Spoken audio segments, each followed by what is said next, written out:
Eu acho que deu certo. Muito bem, gente.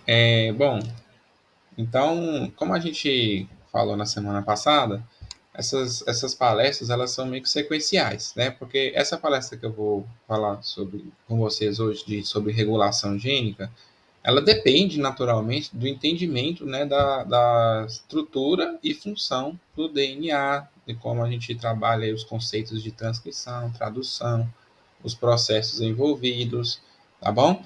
Então eu vou precisar que vocês lembrem algumas coisinhas lá da nossa palestra passada. Por isso que ela tinha um caráter às vezes de revisão, com um pouquinho mais de aprofundamento. E hoje a gente vai falar assim dos processos, né, que alguns processos, né, que envolvem a regulação gênica, tá?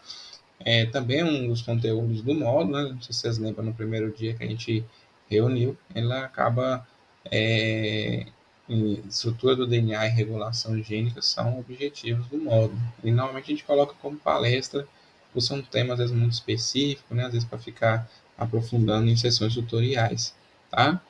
Bom, então tem meus contatos, né? Caso queiram tirar alguma dúvida, vamos lá para otimizar o tempo. Não é uma palestra muito longa, mas ela é um pouco às vezes complexa, tá? Qualquer dúvida, gente, como a gente fez na semana passada, vocês podem entrar em contato aqui pelo chat ou chamar mesmo na, no áudio mesmo, não tem problema não, tá bom? Bom, então o que a gente tem aqui para conversar sobre a regulação gênica, né? Primeiro, assim, para fazer uma introdução, sempre aquela questão que a gente fala, né? Onde a gente vê isso, tá? E a regulação gênica nada mais é do que a forma como a gente lida com o genoma, tá? Como a gente utiliza a informação genética. E um parâmetro que a gente pode utilizar assim, para vocês verem que pequenas diferenças, melhor dizendo, né, nesse genoma geram grandes mudanças. Então, quando a gente tem aqui essa imagem, né, do ser humano, né, com um macaco, né, você tem aqui em questões genéticas uma semelhança de quase 99%, né, 98,5% dos genomas, eles são muito parecidos. Então, a, a, a diferença, pequena diferença aí de em torno de 1,5%, né, de genoma, né, ou seja, de genes, determina um grande salto evolutivo, né, e naturalmente aí adaptativo para essas espécies. Então a gente consegue então dessa forma entender assim a importância de como modificar a informação, a forma de trabalhar a informação genética, vai também modificar naturalmente a capacidade de adaptação das células, dos organismos, né, ao meio. Tá? A gente parte do pressuposto que todas as nossas células, né, vocês devem estar vendo isso aí no módulo, né, surgem de uma única célula, né, o famoso zigoto. E com o passar do tempo, né, esse zigoto vai crescendo, ele vai proliferando, ele vai gerando novas células, né, e aí trilhões de células são formadas ao longo da vida. E cada momento ali que a gente vai vendo no próprio processo embrionário, ele remete sempre ao conceito ali de diferenciação celular, né? Então as células elas precisam passar por processos de indução, processos que vão fazer com que ocorra ali uma mudança na forma ou na função daquela célula, né? Para que ela possa exercer efetivamente aí o objetivo dela no período embrionário, tá? E a gente sabe que apesar de todas as nossas células surgirem da mesma célula original do zigoto, de todas elas logo por esse motivo terem o mesmo genoma, a mesma quantidade de DNA, os mesmos genes, elas apresentam características muito distintas. Então, a gente tem células, por exemplo, que tem ali a função, né, de trabalhar no tecido nervoso. Como a gente vê aqui, ó, o neurônio, tá? Então, olha só, a gente tem, a partir de uma célula, vai surgir aqui da fertilização, forma o zigoto, e aí você vai ter depois a formação de neurônios, é a mesma constituição genética, o linfócitos, células do sistema imune, os cardiomiócitos no coração, todas essas células, elas têm o mesmo genoma, tá? Mas elas são muito diferentes entre si, né? Muito diferentes, elas têm funções diferentes, tá? Então, o que que define essas mudanças vai ser a forma como elas utilizam o genoma, e então é a forma como a regulação genética é feita em torno dessas células, tá? Vai definir como essas células vão trabalhar. Então, aqui a gente tira como perspectiva a ideia de que é importante entender a regulação genética, é importante entender como que a diferenciação celular pode ser induzida, porque o entendimento disso também nos permite, às vezes, usar essa informação como mecanismos de terapia, tá? Então, é um ramo ainda da ciência, né, da medicina, que está em grande atividade, né, de pesquisa para que no futuro, quem sabe, a gente tenha a habilidade de replicar tecidos, por exemplo, né, para facilitar, digamos assim, por exemplo, o problema do transplante de órgãos, tá? Bom, então, quando você tem uma pesquisa, por exemplo, que pegou ali extratos de diferentes tecidos, então pegou lá no pâncreas, pegou um extrato das células pancreáticas, depois das células hepáticas, e ali fez o que nós chamamos de análise proteômica, para saber ali quais proteínas existiam naquele tecido e a proporção dessa concentração, dessa quantidade dessas proteínas naquele tecido, tá? E aí, olha que interessante, o pâncreas é um órgão, obviamente, diferente do fígado, apesar de terem o mesmo genoma, né? Onde lá a proteína mais comum é uma enzima, né? Vocês vão ver, falar dessas enzimas futuramente aí. A procarbox peptidase, né, ela tem aqui quase 8%, né? Isso corresponde a quase 8% das proteínas pancreáticas. Logo depois é o tripsinogênio, com 5,5%, e depois o quimiotripsinogênio, com 4,4%. Tá? Já no fígado, a proteína mais encontrada é a albumina, ela tem 3,5%. Tá? Depois vem as apolipoproteínas, né, com 2,8 aqui para A1, 2,5 para C1, depois 2,1 para C3. Depois vem as atepases, 1,5, por aí vai. Por que eu estou falando isso? É para a gente ver que, apesar também de ter o mesmo genoma, a diferenciação, a regulação genética, né, diferencia muito essas células, né, tanto do hepatócito quanto dessas células pancreáticas. Então, a gente vê aqui já uma expressão diferencial, né, proteica aqui, genética, né, nesses tecidos. Então, a regulação no pâncreas gera esse padrão de expressão gênica e no fígado esse, por exemplo. Então, que a gente vê as enzimas, né, que estão mais presentes em cada um desses órgãos que, naturalmente, aí, estão envolvidos no processo de digestão. Tá? Então vamos entender por que isso acontece, na verdade, como isso acontece, né? Eu vou citar para vocês alguns exemplos. Tá? São vários pontos em que isso pode acontecer, são dezenas e dezenas de mecanismos diferentes para a regulação gênica. Então, eu vou citar alguns, vou exemplificar alguns, só para vocês terem uma noção. Vou falar assim, os mais comuns, os mais famosos, talvez alguns vocês até já conheçam, alguns até já comentamos, inclusive, na nossa palestra da semana passada. Tá? Então, nessa aula hoje, eu vou falar então sobre primeiro. Eu vou apresentar esses níveis, né, onde você pode regular a expressão genética, e aí eu vou falando depois desses pontos, né? Vamos falar do empacotamento, do DNA, as famosas regiões controladoras de locus gênico, as próprias metilação, né? No caso aqui do DNA, o splicing alternativo, que a gente já comentou, a regulação da expressão, né, pelo RNA, a regulação da estabilidade proteica e do próprio mecanismo de endereçamento de proteínas. E são exemplos, né, desses níveis de regulação que a gente vai mostrar aqui, tá? Então, essa imagem aqui é interessante porque ela acaba mostrando para a gente aqui exatamente esses pontos, né? A gente já, aqui de uma forma geral, só lembrando aqui, ó, nós temos o DNA, esse DNA contém um gene, esse gene ele é transcrito, e aí, quando ele é transcrito, a gente tem o transcrito primário, né, o pré-RNA mensageiro. Esse transcrito ele é processado, e aí ele vira o RNA mensageiro definitivo, ou maduro, né? Perceba que ele é menor do que o outro, então ele sofreu aquele processamento, tá? Esse RNA, então, é levado ao citoplasma para tradução em uma proteína, e essa proteína depois vai fazer a sua função, né? Bom, partindo dessa ideia que a gente é o famoso dogma central da biologia, né, que a gente acabou de relembrar aqui, a gente pode puxar os níveis de regulação. Por quê? No processo de transcrição, nós podemos ter aqui alterações no processamento, por exemplo. Tá? Esse RNA maduro aqui, ele não necessariamente sempre vai ser traduzido, ele pode ser degradado. Então, se eu degradar o RNA mensageiro, né, eu consigo também atrapalhar a expressão gênica. Né?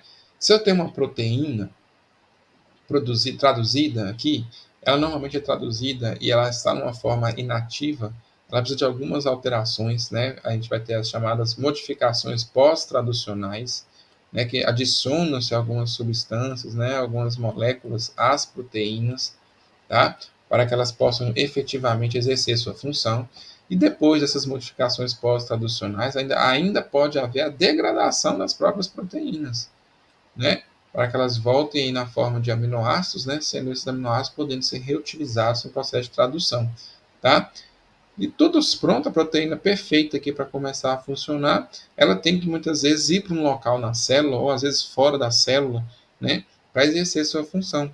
Então, tem o transporte dessa proteína, tem o endereçamento dessa proteína, que também é outro ponto-chave aí nos níveis de regulação. Então, percebam que existem diversos pontos onde a expressão gênica ela pode ser regulada, tá? Então, eu acabar mencionando um pouco sobre isso. A gente começa primeiro lembrando do empacotamento. Por que o empacotamento? Porque é a forma como a gente meio que terminou falando da estrutura do DNA, né? A gente falava que o DNA ele se organiza na célula, na intérfase, na forma de cromatina. Essa cromatina, ela é aquela forma mais, digamos, espaçada, mais frouxa, né, do DNA e dos cromossomos. Nesse empacotamento, o que, que acontece? A gente vai ter, então, um aumento ou talvez a redução do nível de condensação da molécula de DNA. O que, que é esse nível de condensação? É a afinidade dessa molécula com as proteínas histonas, né? Nós comentamos sobre isso também na última vez, né? Que a proteína histona, né? Lembram dela? A proteína histona, que é representada por essas bolinhas aqui na forma de um octâmero, ela dá mais ou menos 2 voltas e meia, quer dizer, o DNA das 2 voltas e meia, né, ao redor da histona. É uma proteína que tem alguns aminoácidos com carga positiva, né? Essa carga positiva da histona acaba tendo afinidade eletroquímica pelaquela cadeia de fosfato que a gente tem como se fosse na corrimão da molécula de DNA. Nessa parte aqui, ó, como esse esquema aqui do slide, né? Esse tipo corrimão aqui seria composto de moléculas de fosfato que são de carga negativa. Então, isso ajuda a uma afinidade maior da molécula de DNA com a histona. E aí, quanto mais a interação, né, dessas moléculas com a molécula de DNA, mais o DNA fica enrolado, já que o DNA fica enrolando na histona, tá? Então, um mecanismo naturalmente de empacotar a molécula de DNA é a gente aumentar a afinidade do DNA com a proteína histona. E um mecanismo famoso, né, pelo qual isso acontece é pelo processo de acetilação, tá? Acetilação. Então, lembra na bioquímica, né, na química orgânica, o processo de acetilação é adicionando um radical acetil à molécula de histona, tá? Então, eu vou acetilar a proteína histona, as proteínas histonas, isso vai fazer com que ela altere a sua ligação com o DNA. Então, prestem bastante atenção no que acontece aqui, ó. Eu tenho dois tipos de enzimas que vão basicamente trabalhar nesse processo, tá? Então, tem a HDAC e a HAT, né? O HAT. Então, qual a diferença entre elas? Então, HAT significa o quê? Histona acetil transferase, tá? Então, é histona acetil transferase, tá? O que a histona acetil transferase faz? Ela adiciona acetis na molécula de histona, transfere um radical acetil para a molécula da histona, tá? Esse acetil, quando adicionado na molécula da histona, torna a histona mais, melhor dizendo, menos ligada à molécula de DNA, tá? Então, quando eu acetilar a proteína histona, ela vai perder afinidade com a molécula de DNA. Se ela perde afinidade com a molécula de DNA, a molécula de DNA fica mais frouxa. Se ela fica mais frouxa, ela permite a transcrição dos genes, tá? Então, quando tem a atividade da acetiltransferase, porque ela acetila, eu tenho um aumento da transcrição. Por outro lado, eu tenho essa outra enzima aqui, que o nome como é que é sugestivo, ela é a histona desacetilase, tá? Então, a Professor, proteína. Oi. eu só ia te perguntar, então quando ocorre acetilação, a gente torna os sítios mais acessíveis, fica como eucromatina. Aí quando tem metilação, a gente torna eles menos acessíveis, fica como heterocromatina. É o código das estonas. Você falou metilação. Eu ainda não. Metilação torna menos. Ah, tá. Não, é só porque a dúvida é que isso é o código das estonas, não é? A Isso. acetilação torna mais acessível. Isso, exatamente. Aí Tá. metilação vai envolver aqui também, mas é que eu não vou falar da acetilação depois, como é que é o processo dela, tá? Mas você vai pensar assim, tem até um esqueminha aqui para vocês, ó. Exatamente o que você está falando. A eucromatina e a heterocromatina, tá? Então, a eucromatina é a cromatina o quê? Ativa, né? Eucromatina, cromatina ativa. Quando a gente tem a ação da histona acetiltransferase, eu vou formar a cromatina ativa, porque a histona perde afinidade com a molécula de DNA. Então a molécula de DNA fica mais frouxa. Agora, se eu tirar o acetil da molécula de histona, aí a afinidade com a molécula de DNA aumenta, e aí eu vou formar um DNA mais condensado, uma cromatina mais condensada, que nós chamamos de heterocromatina, que é uma cromatina mais inativa, é uma cromatina inativa, né? Não tem transcrição, tá? Então, considerando simplesmente a acetilação de estonas, essa é a relação que você pode estabelecer. Acetilou, a cromatina fica ativa. Desacetilou, ela fica inativa, ou seja, heterocromatina.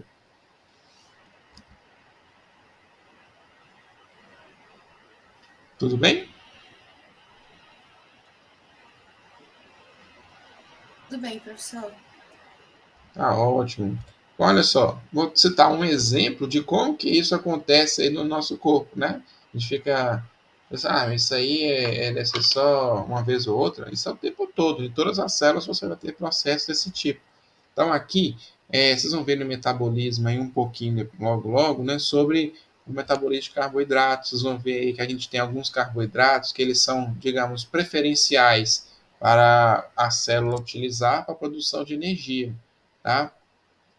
Então, aqui nesse esqueminha, ele mostra como a acetilação de estonas influencia a transcrição de genes importantes, no caso aqui, para a obtenção de glicose ou, no caso, galactose, tá? Para a célula, né? Então, esse esqueminha aqui, ele fala de alguns genes, na verdade, não é só de um, né? Eu tenho aqui alguns genes que vão se associar com a transcrição de proteínas importantes para a célula captar, digamos assim, a captar ali do meio externo, né, para absorver, melhor dizendo, esses carboidratos da digestão. Então, por exemplo, eu tenho o gene GA1. Então, vamos entender primeiro, partir do pressuposto que você entende o gene GA1. O que faz o gene GA1? Ele vai participar da captação de galactose, que é um carboidrato, tá? A galactose pode ser absorvida, né, para a nutrição, para o metabolismo, como um carboidrato. Não é o nosso melhor carboidrato, digamos assim, o preferencial. O nosso carboidrato preferencial chama-se glicose, tá? Então, o que isso quer dizer? Quer dizer assim, nossa célula vai preferir usar a glicose como fonte de energia e não a galactose. Então, se a sua célula tiver que escolher, digamos, pensa aí, tem um cardápio, tem lá galactose e glicose, ela vai sempre de glicose primeiro. Então, quando você ingere galactose e glicose, primeiro se absorve a glicose, depois você vem com o uso da galactose, tá? Então, o que a gente tem aqui? Como que a célula faz? Por que a gente fala isso, na verdade? Porque a célula prefere primeiro a glicose. Tá? Tem as questões metabólicas, mas aqui a expressão gênica também explica um pouco esse processo. Então, como a gente fala aqui, ó, quando a gente tem galactose no meio, vai ter um fator de transcrição, né? Lembra dos fatores de transcrição que nós falamos na nossa palestra da semana passada, que é chamado de GAL4, tá? O que esse GAL4 faz? O esqueminha está aqui, ó. O GAL4 ele vai se ligar em uma região que a gente chama de sequência ativadora, né? Que aqui é representado pela sigla UAS, tá? Então, essa sequência ativadora, quando ligada no gene GAL4, ela vai fazer o quê? Ela vai estimular, né, a transcrição do gene GAL1, como eu já mencionei. Tá? Então, ou seja, tem galactose, então alguma coisa a célula percebe, ó, tem galactose lá fora. Então ela vai lá, ativa fatores de transcrição, no caso o GAL4, que vai lá na sequência UAS ativadora, fala assim, ó, tem galactose aí. Então vão lá, chama o gene GAL1 para ele produzir ali proteínas de membrana para a gente capturar aí essa galactose que está no meio, porque tem galactose disponível, tá? Então, esse é o mecanismo envolvendo a galactose. Porém, como eu falei com vocês, se tiver glicose, a célula vai gastar energia primeiro para pegar essa glicose. Ela vai investir primeiro na glicose, se sobrar, ela pega a galactose. Como que isso funciona? Então, vai ter outro fator de transcrição, que é o MIG1, tá? Esse MIG1, ele vai estar presente, né, quando houver glicose também disponível. Tá? Então, o MIG1 está sendo mostrado aqui, essa bolinha aqui, um roxinha, meio azul. Tá? Fator de transcrição MIG1, ele se liga na região do DNA, chamado também de sítio MIG1, tem que ver o nome dele. Tá? E aí, quando isso acontece, a presença do sítio MIG1 vai sempre estar lá, o que não vai estar é o fator de transcrição. Então, esse MIG1 se liga nessa região e atrai um fator chamado de TUP1, né? Que se liga no MIG1. O que esse TUP1 faz basicamente? Né? Ele vai recrutar para aquele gene, para aquele locus gênico, né? Um monte de estonas desacetilases, né? Então aqui está escrito aqui, ó, o TUP1 recruta estona desacetilase. E a estona desacetilase vai chegar nessa região e fazer o quê? Ela vai acabar aumentando a afinidade da molécula de DNA com as estonas naquela região, e aí aquela região se transforma em heterocromatina. Logo, esse gene GA1 não vai ser transcrito. Vai ser transcrito apenas genes que vão ajudar no transporte e captação da glicose, e não da galactose. Até a glicose parar de estar disponível, e aí o MIG1 se dissocia, e aí essa região pode, se tiver galactose, né, essa região se torna eucromatina, e a gente tem aí a absorção também da galactose e posteriormente o seu uso no metabolismo. Tudo bem? Tudo sim, professor. Mas, assim, esse é só um exemplo ou a gente tem que saber esse, no caso, em específico?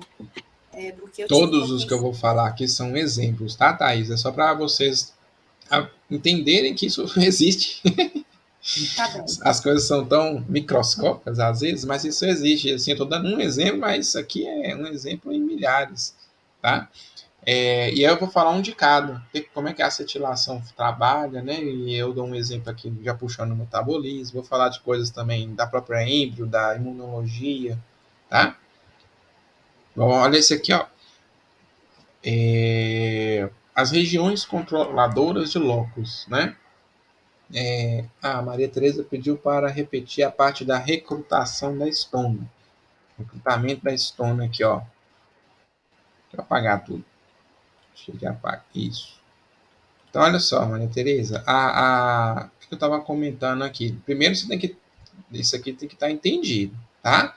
Quando eu uso a estona desacetilase, quando ela está atuando, né, sobre as estonas, ou seja, olha o nome, estona desacetilase, ela desacetila a estona, tá? Então, ela está tirando o radical acetil. Quando isso acontece, a estona fica mais ligada no DNA, né? Ela interage mais fortemente com a molécula de DNA, tornando-a a molécula naquela região uma heterocromatina, uma cromatina inativa, tá? Então, estona desacetilase, cromatina inativa. Estona acetiltransferase, que é a adição de estonas, ou acetilação, é a cromatina ativa, tá? E aí o que acontece? Quem faz aqui a desacetilação, né? A estona desacetilase. Como é que ela vem parar aqui? A estona desacetilase, ela é recrutada para essa região na presença de um fator transcricional, né, chamado de TUP1 ou TUP1. É esse aqui, ó, tá? Só que ele só aparece se existir ligado ao DNA um outro fator transcricional chamado MIG1. E o MIG1 só vai existir aqui se existir glicose no ambiente, tá? Então o MIG1 ele vai aparecer se tiver glicose. Tem glicose, tem MIG1. MIG1 se liga próximo ao gene da galactose, tá? E aí o MIG1 recruta o TUP1 e o TUP1 recruta as estonas desacetilases. E essas estonas desacetilases formam toda essa estrutura aqui como heterocromatina. Logo, esse gene aqui não vai ser transcrito. Entendeu? Entendi, professor. Obrigada. Nada. Então vamos lá para as regiões controladoras de locus, né? Locus, gente, é o singular da palavra loci, que são o quê? As regiões do DNA, tá? Cada gene tem o seu locus, tem o seu local, né? A gente mapeou a molécula de DNA, o genoma humano. Lembra que a gente falou do projeto Genoma? O nosso genoma é todo mapeado, né? O GPS do genoma humano. Então, você quer saber onde é que está o gene tal? Aí ele vai ter lá, esse gene vai estar localizado no cromossomo tal, no braço tal, no número, na região de número tal, como se fosse o endereço desse gene mesmo. E aí existem as regiões que controlam vários locos, né, várias regiões onde temos genes, tá? E aí, essas regiões controladoras de locus, elas vão ser responsáveis, tá, por formar por formar eucromatina, por abrir a cromatina, tornar a cromatina, digamos, mais acessível, né, aos fatores de transcrição, tá? Bom, ao mesmo tempo que ela consegue abrir a cromatina, ela acaba também fechando a cromatina, ou seja, formando a heterocromatina. Tá? A gente tem um esqueminha aqui para vocês entenderem, né? Aqui, ó. Lembra lá, eu tenho aqui a região controladora de locus, pode estar longe da molécula, da região do locus que ela atua. Pode estar longe, assim, milhares e milhares de bases de distância. Mas ela ainda consegue controlar a distância esse gene. O gene tem sua região promotora, né? E aqui a região que vai ser transcrita, tá? E aí, quando necessário, essa região, né, ela vai, ó, agir sobre essa, vai tipo um grampo, né? Ela influencia a transcrição desse gene, tá? E aí, quando isso acontece, a transcrição ocorre. E aí, como que a gente vê isso acontecendo, né? Por exemplo, na transcrição da hemoglobina, tá? A gente sabe assim que a gente tem vários tipos de hemoglobina. As mais famosas, né, são a hemoglobina fetal e a hemoglobina adulta, tá? E até a hemoglobina falcêmica também, para algumas pessoas naturalmente que tem mutações aí nesse gene. Mas as famosas, mais típicas aqui, ó, vão ser hemoglobina fetal, hemoglobina adulta. E ainda tem uma hemoglobina embrionária, né, que é produzida ali nas primeiras semanas do desenvolvimento. Tá? Bom, um pouco longe dessa estrutura aqui do gene da hemoglobina, isso aqui são os genes da hemoglobina, ó, são vários genes. E aqui eu vou ter a região controladora de locus. Essa região controladora de locus, no caso desse gene da hemoglobina, ela é influenciada pela concentração de oxigênio. Então, ela vai mudar a forma de se ligar ao gene da hemoglobina dependendo da quantidade de oxigênio, por exemplo, disponível. Então, no período embrionário, a região de locus gênico ela vai se ligar aqui nessa fração epsilon da hemoglobina, do gene da hemoglobina. Vai transcrever apenas essa parte aqui, né?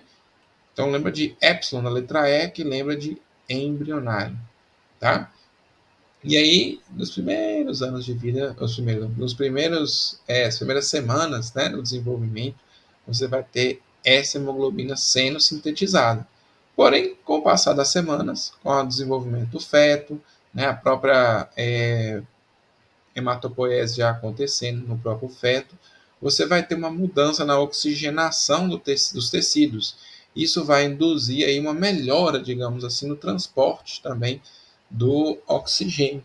Então, a hemoglobina fetal já não vai se ligar na região epsilon mais aqui. Perdão, a região controladora de locus, né, aqui o LCR, ela não vai se ligar mais no epsilon. Ele vai se ligar agora na parte dos genes, né, que envolve a hemoglobina fetal. Então, essa hemoglobina fetal, a gente sabe que a hemoglobina que tem a cadeia globulina dela é do tipo gama. Então, tem aqui os genes gama, tá? Que vão ser, então, nesse caso aqui, transcritos. E o epsilon fica esquecido, tá? Então, você tem aqui agora, nesse momento do desenvolvimento, a produção de eritrócitos, né, com hemoglobina fetal, que vão ter, inclusive, mais afinidade pelo oxigênio do que a própria hemoglobina adulta, né? Porque isso ajuda na hora da oxigenação do feto, né? De certa forma, numa competição por oxigênio entre a hemoglobina adulta da mãe e a hemoglobina do feto. A hemoglobina do feto, como ela consegue segurar mais o oxigênio, ela retém mais o oxigênio para, obviamente, ele ser carregado, né, para a nutrição do feto. Quando estamos próximos ao nascimento, a gente vê especialmente aqui já na medula óssea, né, a gente vê a hematopoese ali já bem desenvolvida, ali próximo ali do 8º mês, né, a região controladora de locus, ela já não vai se ligar mais à hemoglobina do tipo gama, tá? A globulina do tipo gama, ela vai se ligar agora à do tipo beta, tá? Então, as cadeias beta da hemoglobina passam, então, a ser prioridade, digamos assim, a ser priorizadas. A transcrição disso aqui acontece naturalmente próximo ao nascimento. Então, aí o feto, ele começa, próximo ao nascimento, a já ter uma hemoglobina adulta sendo produzida, vai ter um pouco de fetal ainda, ela dura ali em torno de 30 dias nesse momento, mas a hemoglobina adulta passa a ser mais produzida, né, por causa da oxigenação, que vai estar melhorando, a função, naturalmente, também de hematopoese, que vai acontecer na medula óssea, né, a indução nesses locais, esses genes então, vão ser influenciados por uma região controladora de locus, tá? E aí, naturalmente, a gente vê isso, ó. Olha lá. Aqui tem a composição da hemoglobina fetal, né? Tá lá a cadeia gama. Então, lembra que é um tetrâmero, né? 2 alfa e 2 gama. E no adulto, o mais relevante aqui vai ser o beta, né? A hemoglobina mais normalmente é produzida, tá? A gente consegue, inclusive, comparar aqui, ó. Olha lá. A gente tem aqui a hemoglobina embrionária, que ela rapidamente aqui, ó, um pouco, até 3 meses ela já desapareceu. A cadeia gama, né, ela já começa a aumentar a sua produção, por outro lado, em comparação aqui com a embrionária, que vai ser a hemoglobina fetal, vai durar ali até próximo ao nascimento, né? Quando estiver próximo ao nascimento, ela diminui e, por outro lado, a cadeia beta, como eu falei com vocês, ela começa a aumentar bastante, tá? E aí, à medida que a criança vai respirando, vai necessitando de uma maior composição desses tipos de hemoglobina, e a medula óssea vai se adaptando a isso, você tem a produção dessa cadeia beta, né, que passa praticamente a ser a prevalente, que é majoritária, dentre as cadeias de hemoglobina. Ok?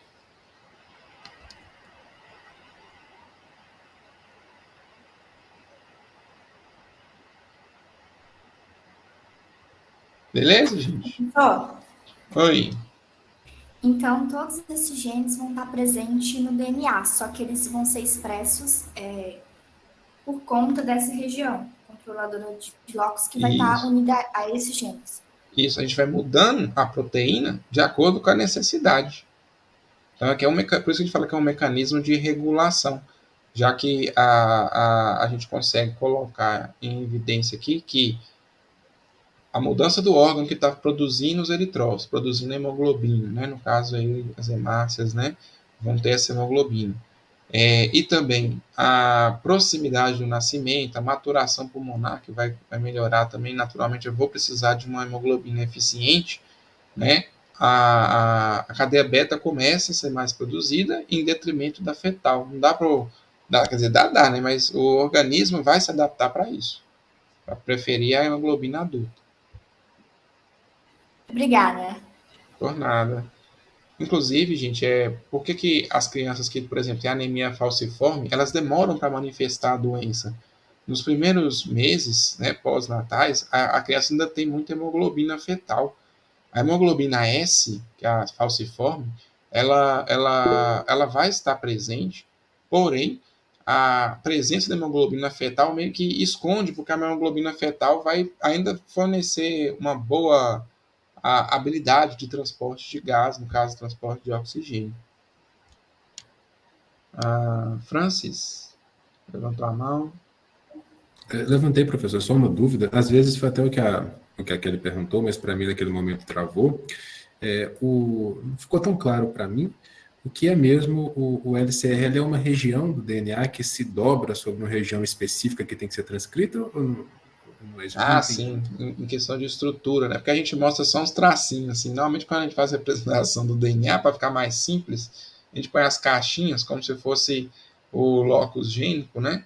Então, aqui, isso daqui, esse quadradão aqui, que eu desenhei aqui, é o gene da hemoglobina. Os genes da hemoglobina, melhor dizendo. Então, a hemoglobina ela é formada, lembra que ela é um tetrâmero, não sei se vocês lembram, no ensino médio costumam usar ela normalmente como exemplo de uma proteína quaternária. O que é uma proteína quaternária? Que ela é composta de vários peptídeos, no caso, 4 peptídeos, né? Do tipo, 4 proteínas, do tipo globulina. Então, tem dois peptídeos ou duas proteínas alfa, a gente chama de cadeia alfa, e duas beta, né? Então, por isso que aqui, ó, a gente está vendo que a hemoglobina no adulto é alfa 2, beta 2. Quer dizer, tem duas alfa e duas beta unidas por aquele anel porfírico, né? Que a gente chama de M também. Ali tem alguns dos genes da hemoglobina, que é o alfa e a parte beta, tá? Aqui a gente tem retratando o seguinte, porque o alfa sempre está presente. O que muda é o gama, é o beta, é o epsilon, é o zeta, tá? Então você tem mudanças que vão acontecendo aqui por influência de uma outra região do DNA, tá? Essas regiões são chamadas regiões controladoras de locus. O DNA, a cromatina, ela fica espalhada, mas ela consegue influenciar, próprio DNA influenciar a própria transcrição de outros genes à distância. Tá? Eu comentei sobre isso, acho que foi na fase passada, que tem regiões chamadas de enhancers, né, ou aumentadoras, amplificadoras, que elas aumentam a transcrição, num processo muito semelhante a esse.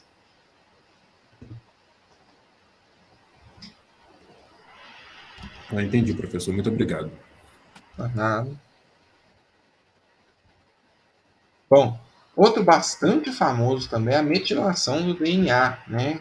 Ele costuma ser talvez o mais conhecido das pessoas, tá? Metilar o DNA é adicionar um radical metil, tá?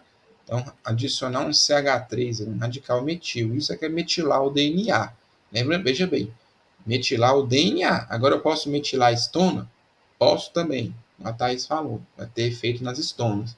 Mas o mais famoso é a metilação do DNA. Eu vou adicionar um radical metil e normalmente essa metilação vai acontecer na base nitrogenada citosina, tá? Então, quando eu tiver a citosina metilada, eu vou chamá-la de metilcitosina ou 5-metilcitosina, tá? Então, aqui mostra, por exemplo, a enzima, né? DNA metiltransferase, né? Ela transfere o metil para a molécula de DNA, especificamente, né, na citosina, na base nitrogenada citosina. Essa citosina, então, vai ganhar um metil, né, igual a gente pode ver aqui, ó, troca o hidrogênio por um metil, por isso ela chama de 5-metilcitosina, está no carbono 5 aqui, por exemplo. Bom, qual é o efeito disso?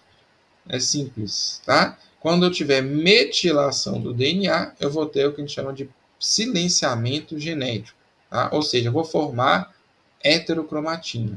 Então, metilar o DNA gera heterocromatina. E o contrário gera eucromatina. A relação é muito parecida com a histona, de que um faz uma coisa e o outro faz outra. Só que na histona, o evento é na histona, a acetilação da histona faz com que a histona, na verdade, né, ela seja mais, a cromatina se torne mais dispersa, mais fácil também de haver transcrição, e a metilação do DNA, por outro lado, ele induz aí o silenciamento, né, ele impede, por exemplo, a transcrição, tá? Então, um exemplo que eu peguei aqui para falar com vocês vai ser que os enhancers, né, dos genes MIO-D, que vão acontecer nos somitos durante o desenvolvimento aí embrionário. Tá? A gente já deve ter discutido sobre somitos, né, na, na, na, nas tutorias, sabem a função dos somitos, que eles podem surgir, a gente sempre atela eles na produção da musculatura, por exemplo, né, de cartilagens, e aí esse gene está por trás disso, só que ele só é expresso em determinados momentos e em grandes quantidades naquele momento, que é o enhancer que vai fazer aumentar a expressão desse gene MIO-D nas células que vão ser os mioblastos, né, as células que são precursoras dos músculos. Tá? Como que seria esse processo, então? Basicamente é isso aqui, o esqueminha mostra. Imagina que isso aqui é a molécula de DNA, e aqui digamos, bolinhas, né, verdinhas aqui, seriam da molécula de DNA as regiões ricas em citosina e guanina. Tá? Lembra que citosina pareia com guanina, tá? Citosina e guanina. Então, no nosso DNA tem regiões ricas em citosina e guanina, que nós chamamos de ilhas CPG, tá? Como se fossem ilhas, assim, uma área bem extensa, uma longa fila de citosinas e guaninas aí na molécula de DNA, tá? Então, por isso que chama ilhas CPG.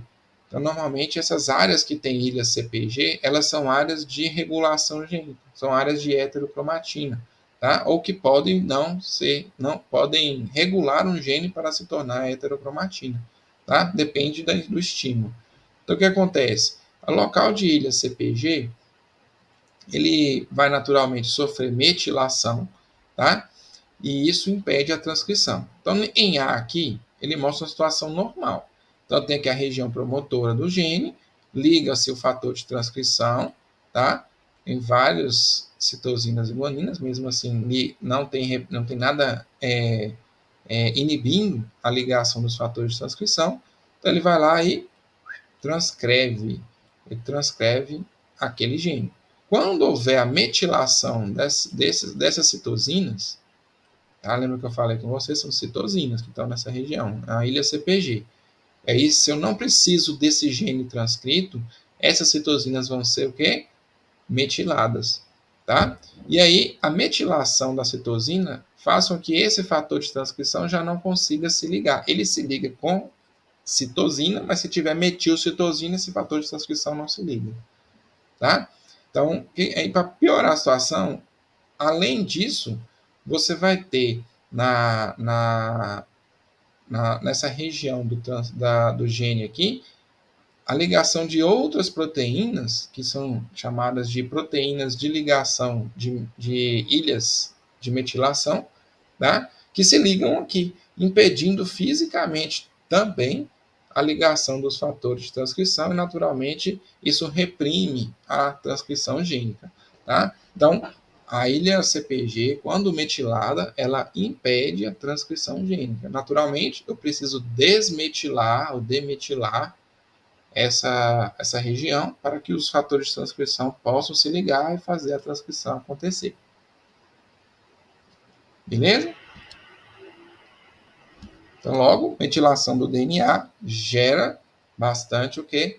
Heterocromatina, tá? Tem um exemplo aqui parecido, né? Só que ele aprofunda em outro detalhe que acaba acontecendo também, que é o seguinte.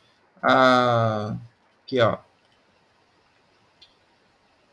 Aqui é a situação normal, tá? Você tem aqui a acetilação de estonas, então isso aqui está envolvendo a acetilação está misturando aqui a acetilação de estonas com a metilação do DNA, tá? Então, a acetilação de estonas, né, ela vai promover o quê? A eucromatina, tá? Então, ou seja, vai promover transcrição. Então, esse aqui seria o DNA na forma de eucromatina. Aí, eu venho aqui e tenho a metilação da molécula de DNA. Então, essas bolinhas amarelinhas aqui estão sendo colocadas na molécula de DNA, ó. Tá vendo? Molécula de DNA aqui, ó, cheia de metil, tá? Então, agora eu tenho um DNA metilado, tá? Esse DNA metilado, ele ainda vai fazer outras coisas. Por quê? A metilação do DNA, como eu falei com vocês, atrai aquelas proteínas ligadoras de zonas de ilhas, né, de metilação. No caso, é representado pela ponto verde, bom, essa bolinha verde, né? E segue aqui, ó. Tá? Então, essas proteínas se ligam às regiões metiladas. Então, tá aqui. E essas proteínas ligantes, né, de regiões metiladas, elas vão atrair também, recrutar estonas desacetilases. Muito parecido com aquele processo que eu falei lá atrás do TUP1. Tá? Só que aqui vão ser essas proteínas, né, que se ligam às regiões metiladas que atraem as estonas desacetilases. E como a gente já falou, a estona desacetilase desacetila. Então, essa acetilação que a gente viu no início aqui vai desaparecer da molécula de DNA. E aí, sem acetilação, ou seja, com desacetilação e com metilação, a molécula de DNA se torna na forma de heterocromatina. Não vai haver transcrição, tá? É o que a gente chama então de silenciamento genético. Então, interessante porque a metilação do DNA acaba indiretamente também causando, né, a desacetilação de estonas, influenciando tanto no DNA quanto também nas estonas. Tá? Ou seja, nesse código das estonas que a gente ouviu a Thais falando. Beleza?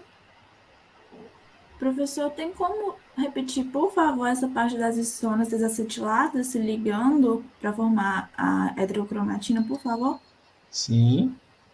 Então, o que eu tinha comentado, né? Quando eu vou fazer a metilação do DNA, essa metilação, essas metilcitosinas que a gente está vendo aqui, elas atraem também proteínas que se ligam à citosina metilada. Tá? Então, a citosina metilada vão atrair proteínas que se ligam ali e impedem a transcrição gênica. Além disso, essas proteínas aqui, essas proteínas ligadoras, né, de ilhas metiladas, elas vão atrair também estona desacetilase. Então, além dela reprimir sozinha a transcrição, a estona desacetilase ela ainda é atraída para a região, tornando aquela região em heterocromatina. Então, amplificando esse processo, né? A gente já comentou sobre a estona desacetilase lá atrás, de formação de heterocromatina e, naturalmente, de silenciamento genético. Então, quando eu falo silenciamento, quer dizer o gene, ó, ele não é expresso.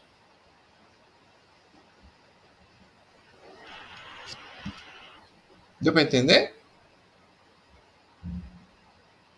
Sim, obrigada.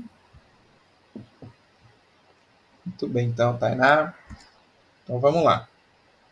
Um exemplo que podemos mencionar é o corpúsculo de Barr, né? Talvez vocês tenham mencionado sobre ele aí também na discussão lá da estrutura celular, né? Ou da molécula de DNA. O corpúsculo de Barr é o que, pessoal? É um cromossomo hipermetilado, tá? Um cromossomo hipermetilado. E aí, gente, um cromossomo hipermetilado, naturalmente, faz com que ele se torne uma heterocromatina. Então, ele vê os cromossomos estão no núcleo da célula. Isso aqui, essas imagens que vocês estão vendo aqui, são o núcleo de células, tá? Essa imagem aqui, isso aqui tudo aqui dentro é a cromatina dispersa, tá? E nucleolos também, tá? A cromatina dispersa, ela tem várias cores. Normalmente, quando ela fica escurinha assim, são regiões de heterocromatina, tá? Agora, o corpúsculo de Barr, ele é presente nas mulheres porque lá elas têm 2 cromossomos X e apenas um desses cromossomos é que de fato vai ser expresso. O outro ele fica hipermetilado, ele fica inativado, né, silenciado.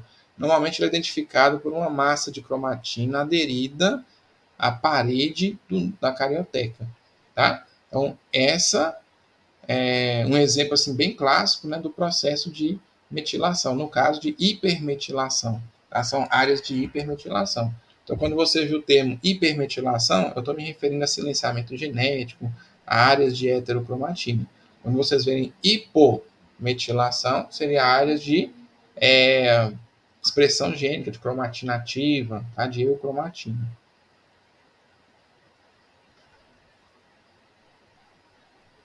Ok?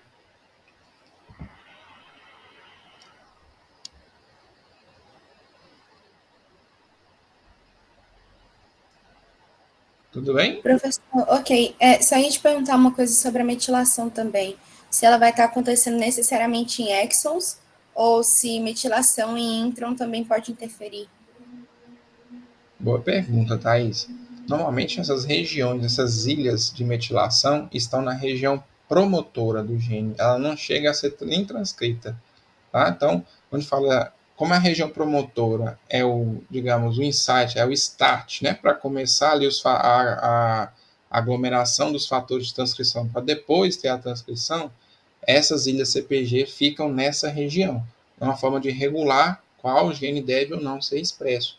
Isso é muito estudado, por exemplo, no câncer, porque o câncer, ele basicamente é um trabalho, digamos assim, onde você tem a desrepressão de alguns genes e a repressão de outros. A célula muda, ela perde, né, o controle da sua diferenciação, se tornando uma célula, por exemplo, que prolifera bastante. Então, ela perde o controle do ciclo celular. Vocês vão ver mais isso lá no 4º período. Mas, assim, muitos estudos também consideram o grau de metilação de vários genes associados ao câncer como os possíveis mecanismos pelo qual a gente possa entender o câncer e, naturalmente, tentar, às vezes, identificar pessoas com mais ou menos predisposição, com fator de risco, ou mesmo se o prognóstico da doença poderia ser, às vezes, até estimado, dependendo dos genes que estão hiper ou hipometilados.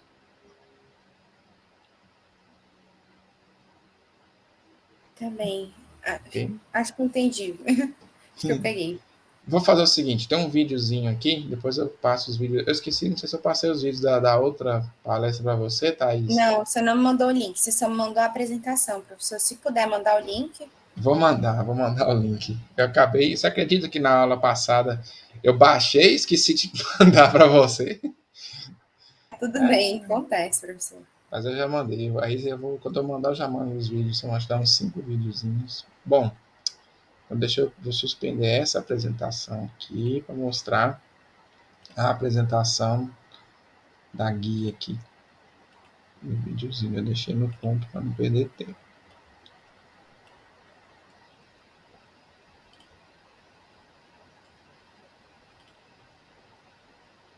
Se estiver aparecendo aí, pessoal, vocês falam, tá bom?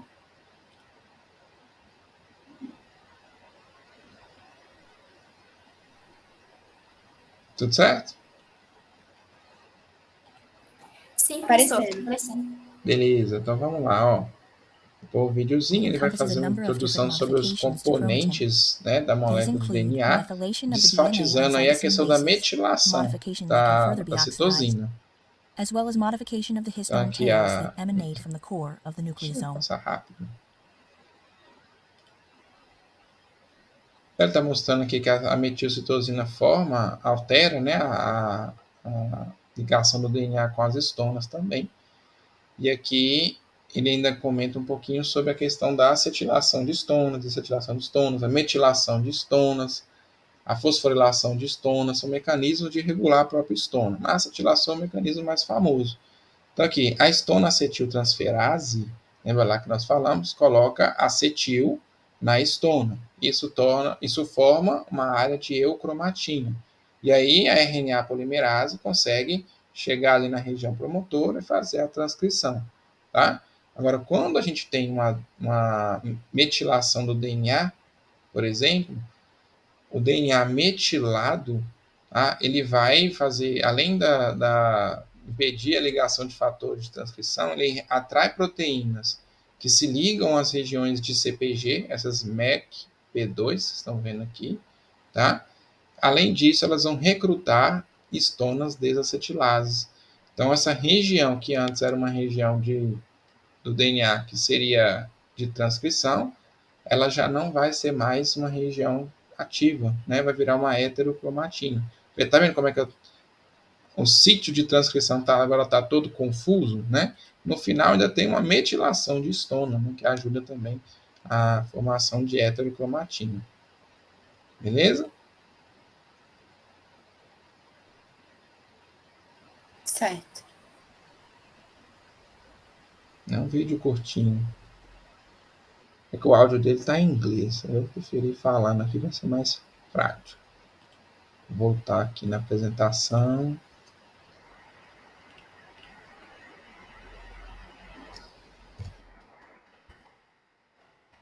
Aparecer aí para vocês me avisam.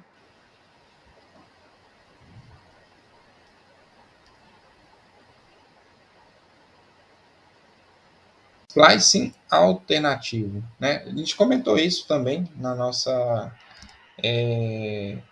reunião na semana passada, tá?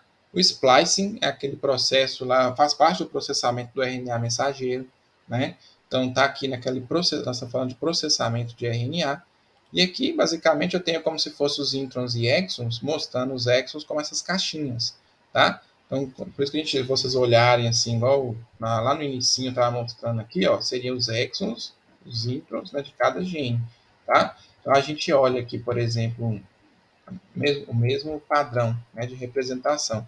Então, basicamente, é como eu já tinha até comentado. Eu vou unir aqui determinados exons e formar um tipo de proteína. Então, aqui, por exemplo, os exons vermelho, amarelo e azul se combinam num splicing alternativo, formando esse tipo de proteína. Ou o vermelho, o verde e o azul forma essa outra variação aqui de proteínas. São proteínas diferentes que vão naturalmente funcionar de forma diferente. Isso aqui é o splicing alternativo, não tem muito que florear sobre ele, não. Se você entender o que é o splicing, né, você consegue perceber, então, que é como se fosse uma variação mesmo na forma de compor os exons que vão compor a proteína na tradução, tá? Aqui a gente chama a atenção, né, que pode acontecer uns mecanismos, um splicing, né, que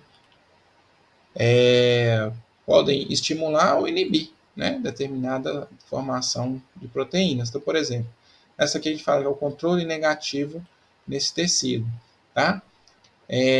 Como que isso funciona? Então, eu tenho aqui um transcrito primário, aqui eu vou ter um determinado intron, ele vai ser removido no splicing e esse aqui vira o seu RNA maduro, tá? Nesse caso aqui, num outro tecido, essa mesma região, ela se liga com uma substância, um outro fator repressor. E essa proteína aqui impede, né, a formação do splicing e, naturalmente, eu não vou ter, por causa do repressor de splicing, a remoção desse intron. Naturalmente, o intron se mantém nesse tecido aqui, formando um tipo diferente também de proteína, tá? Ou eu posso ter aqui a situação contrária. Eu vou ter aqui um de controle positivo. Eu tenho um determinado segmento do DNA aqui que não vai ser removido no splicing, mas somente será removido se eu, no caso aqui, eu tiver um fator ativador do splicing. Aí esse fator ativador delibera a remoção desse segmento aqui, desse intron, né, para que esse tipo de RNA aqui seja produzido. Então, o splice alternativo, ele na verdade não é tão aleatório, ele tem ativadores e repressores, às vezes até mesmo os próprios segmentos que saem no splicing, né, eles mesmos servem de estimulação ou inibição do próprio splicing. Então, é um mecanismo assim mais conhecido também, e tem até alguns pesquisadores, né, que eles falam que é uma outra área do estudo, tem o projeto Genoma, tem o transcriptoma, tem o proteoma e tem o spliceoma, né, que seria entender todas as formas de splicing que os genes, né, podem conseguir.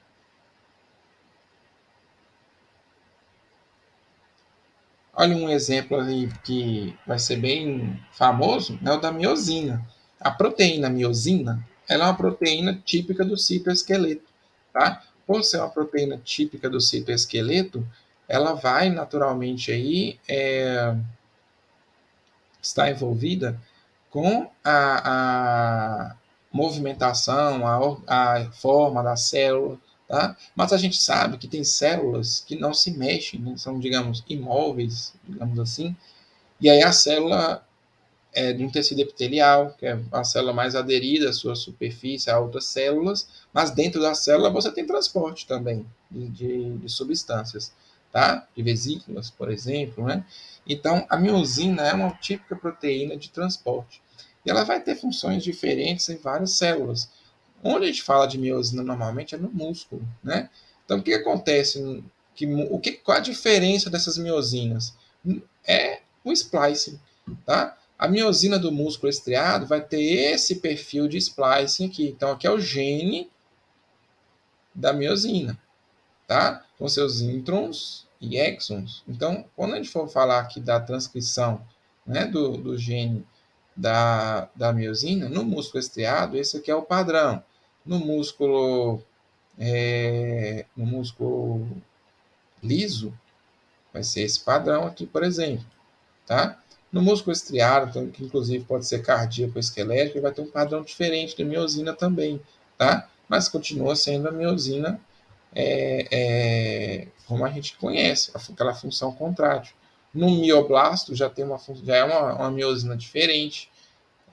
Numa célula não muscular, num fibroblasto, que é mais função estrutural mesmo do que tipicamente de contração, como é no músculo. No hepatoma, nas células de um hepatoma, no caso aqui de um tumor, né, do fígado, ou mesmo no cérebro, tem miosina em todas essas células, mas elas são diferentes, dependendo com a sua função. Quando fala no cérebro, seria dos neurônios, especialmente, né? Nos neurônios, como eles são uma estrutura muito rígida, muito fixa, eles vão ter um padrão de miosina diferente também, tá? Então, um exemplo de splice alternativo famoso também é na miosina. Isso no câncer também é muito usado, né? As isoformas alternativas de alguns genes associados ao câncer também são muito estudados, e o splice alternativo deles, naturalmente, acaba ganhando ênfase aí nessas pesquisas. Ok? Professor, Oi. então quer dizer que essa mesma proteína, ela vai agir de forma diferente ou ela está sendo expressa, né? De forma diferente? Exatamente.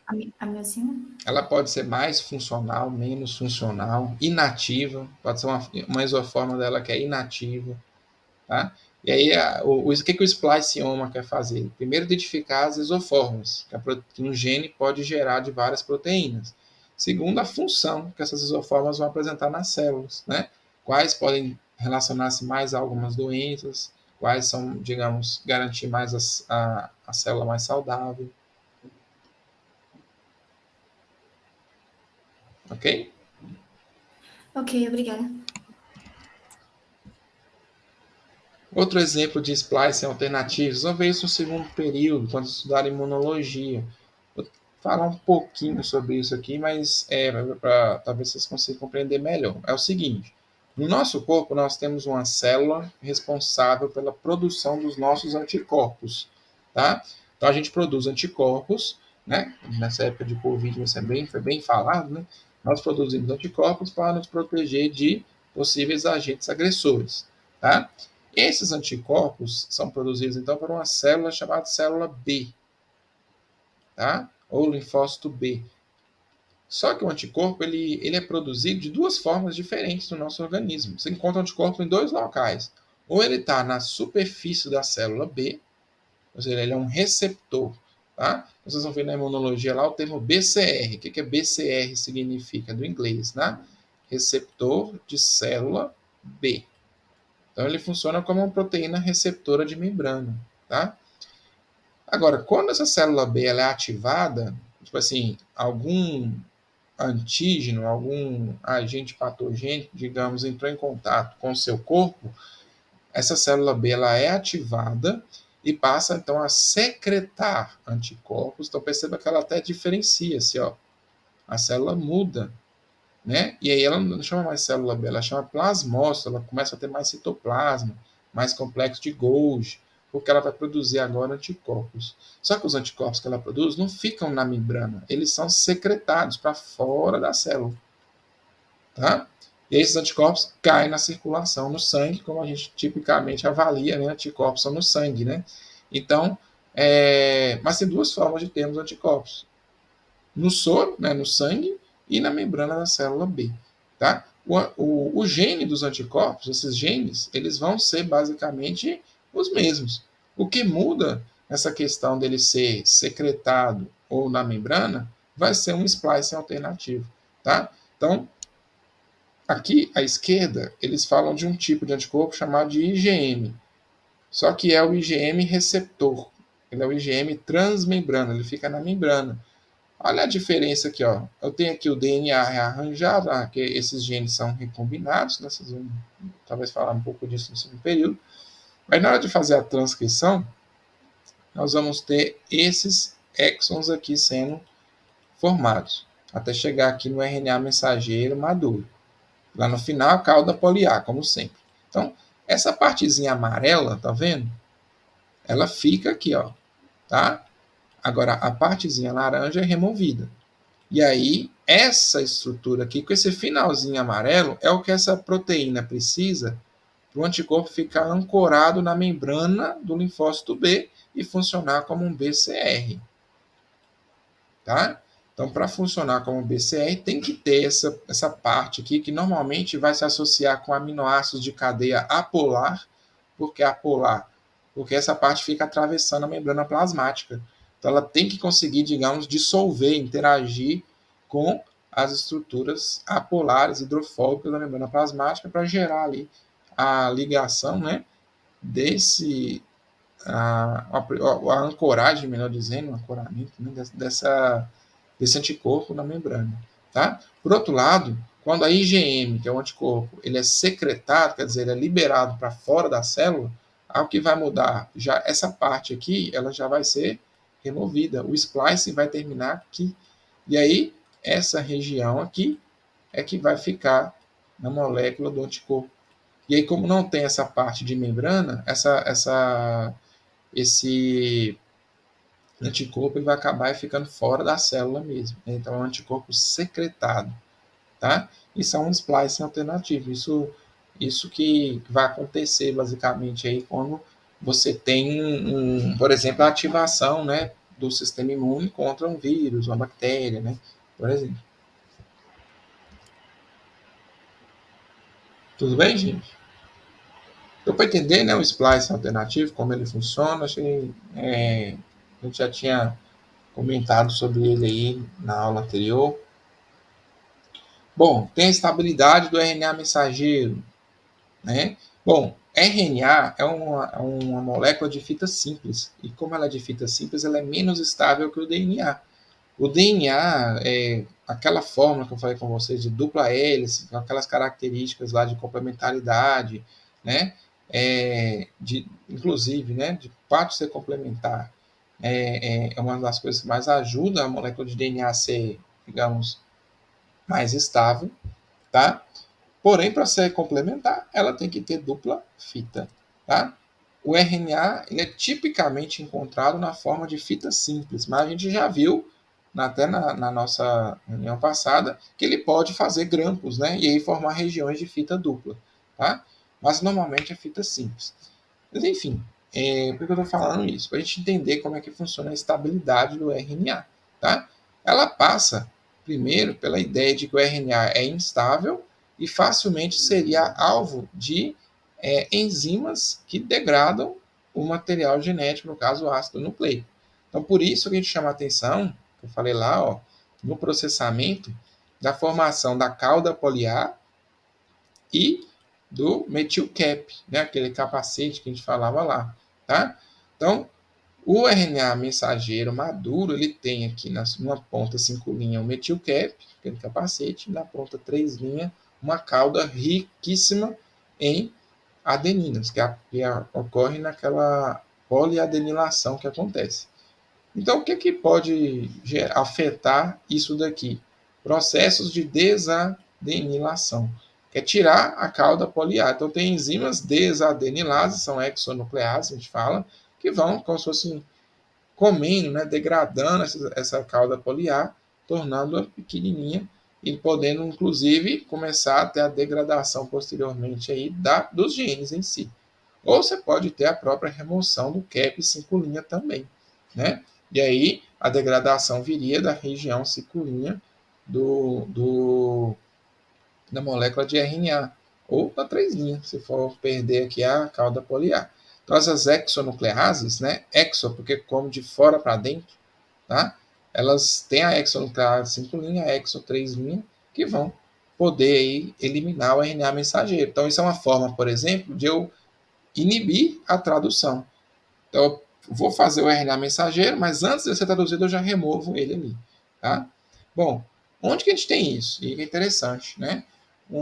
A quantidade de adeninas e até um pouco do metilcap também, mas nesse exemplo que eu vou dar aqui, chama a atenção a adenilação.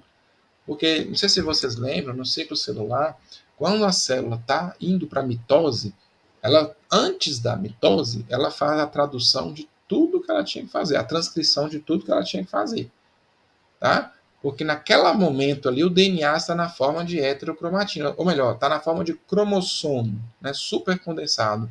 Então é impossível fazer transcrição naquele momento, tá? E por que eu estou falando isso? Porque na meiose também é assim.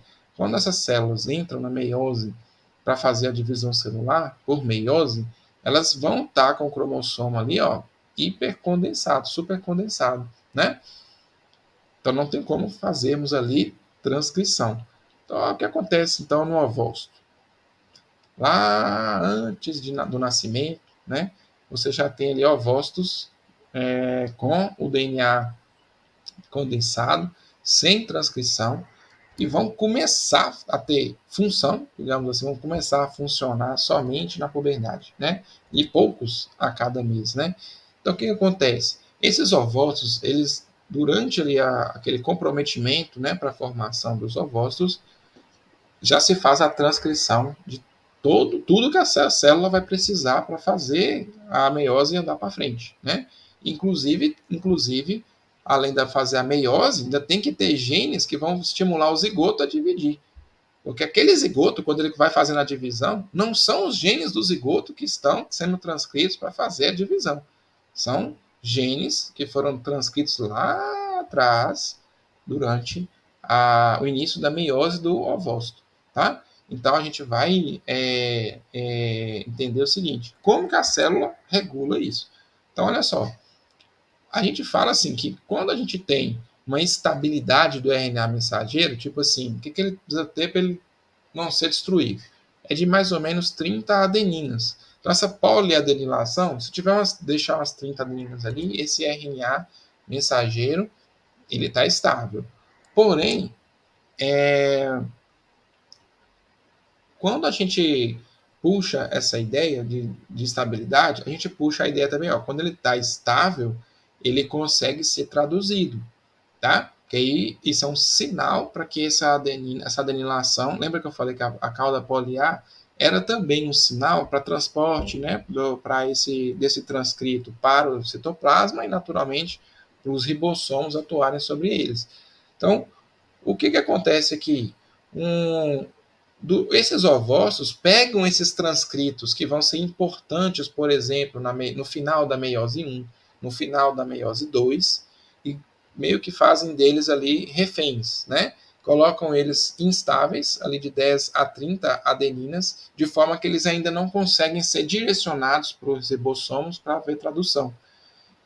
O gatilho para ativar a enzima poliadenilase, que é a enzima que vai adicionar mais adeninas nessas moléculas, vai ser o gatilho, no caso da meiose 1, né, da ativação do fator promotor de meiose, e no caso da meiose 2, esse gatilho vai aparecer novamente quando houver a fertilização. Então, quando aqui a gente fala a fertilização, vocês lembram lá na tutoria, um dos desfechos, assim, das consequências da fertilização é a ativação funcional do ovócito 2 para que ele complete naturalmente aí a meiose, né? A meiose 2 só termina se tiver fertilização, não é mesmo? Então, esse é outro gatilho que vai estimular o aumento da cadeia poliar de adeninas, né, que vai ter nos genes para a finalização da meiose 2 e para as divisões que o zigoto vai passar. Então, essa cadeia ela é adicionada, aí você tem, naturalmente, a finalização da maturação e da fertilização, né, do ovócito, tá? E esses genes sendo traduzidos, esses transcritos vão ser traduzidos, essas proteínas vão fazer o ovócito terminar a meiose 2 e iniciar a divisão mitótica do zigoto. Beleza?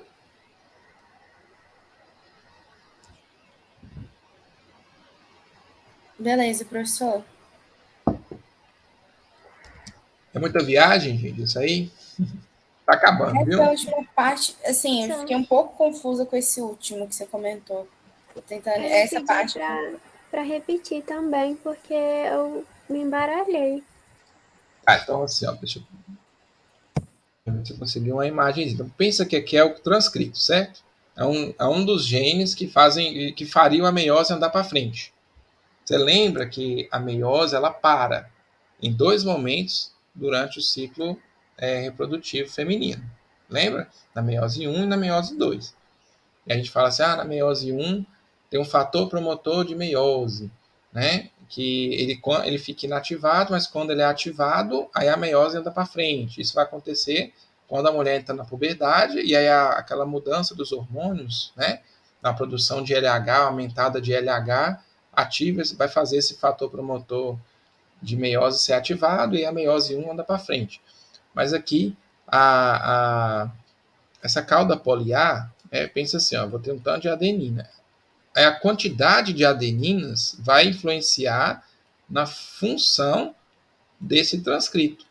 Então, o que ele está falando aqui? Se eu tiver até 30, se eu tiver pelo menos 30 adeninas, eu vou conseguir fazer a tradução disso aqui. Eu vou traduzir esse transcrito e aí vai ter proteínas que vão funcionar, tá?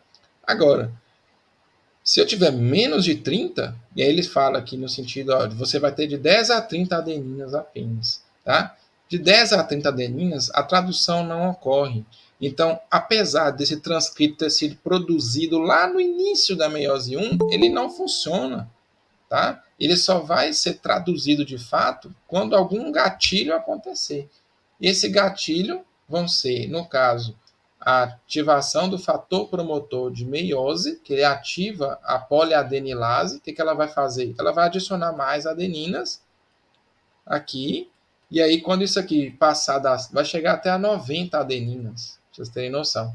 E aí esse transcrito passa então a ser apto para a tradução.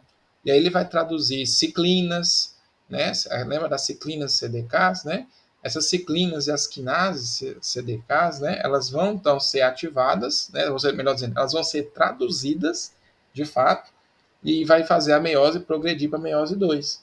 E na meiose 2 para de novo, porque tem os genes que precisam fazer ela atravessar a metáfase, eles também vão estar na mesma condição. Só que o gatilho que vai aumentar a quantidade de adeninas desses transcritos vai ser a fertilização. Professor, Oi. esse é um dos fatores para que tenha uma diferença de tempo de transcrito entre o que seria derivado do pronúcleo feminino e masculino? Sim, mas o tempo de transcrito, assim, não sei se você tá, não sei em que sentido você está falando nisso, é naturalmente o transcrito do pronúcleo feminino, ele está ali digamos, décadas ou anos, talvez, né? Parado. O transcrito está inútil. Agora, no caso do gameta masculino ou espermatozoide, ele não vai levar transcritos, ele só leva o DNA. Muito tranquilo, só leva a bolsa. Que eu tinha visto num artigo que a gente estava comentando sobre diferenciação celular, que um dos fatores de diferenciação inicial é exatamente isso, de que a fusão dos pronúcleos após o acontecimento dela, o DNA que se torna acessível inicialmente é o DNA materno, depois o paterno. Tinha uma diferença nos steps para que acontecesse transcrição e depois tradução.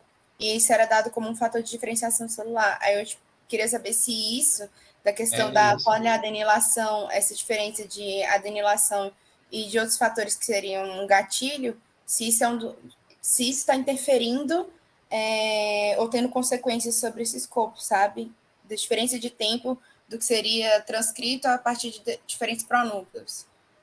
Não, é isso mesmo, só que num outro sentido. É porque ali, digamos, quando a gente tem a fertilização, o espermatozoide é tipo convidado, tá?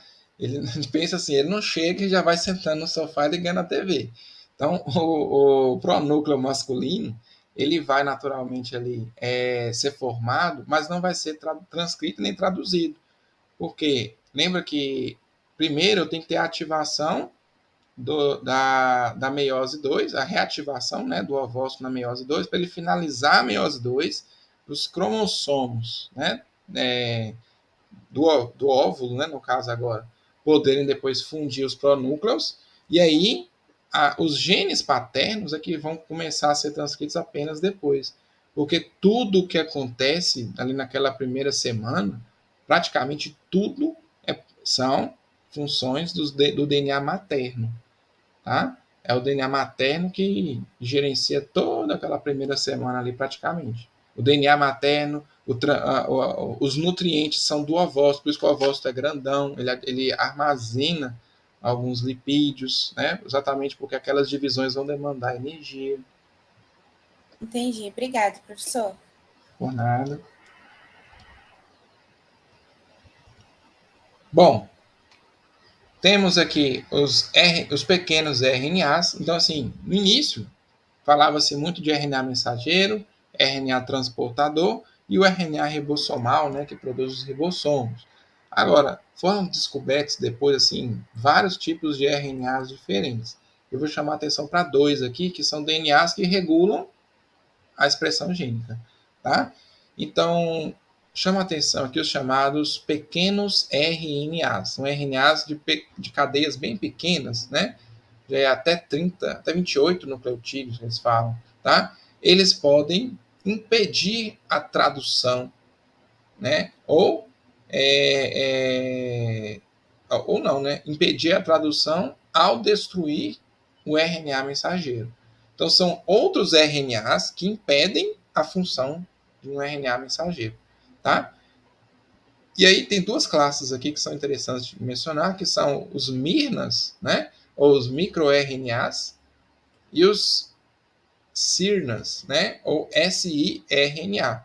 Do português, microRNA, e no caso aqui, do siRNA, são os pequenos RNAs de interferência ou interferentes. Esse nome interferente é porque ele interfere na tradução, tá? E a diferença é que o microRNA, a gente tem ele no nosso corpo, ele é de origem endógena.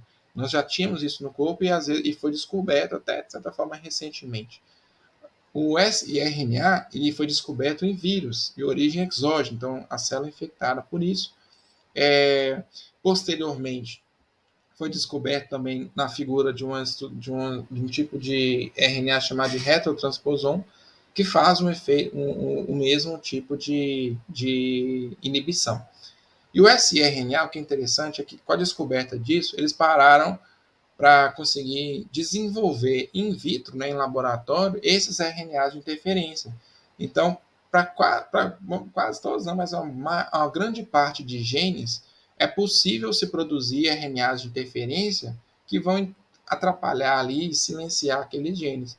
Então, isso, por exemplo, é uma forma da gente descobrir para que um gene serve.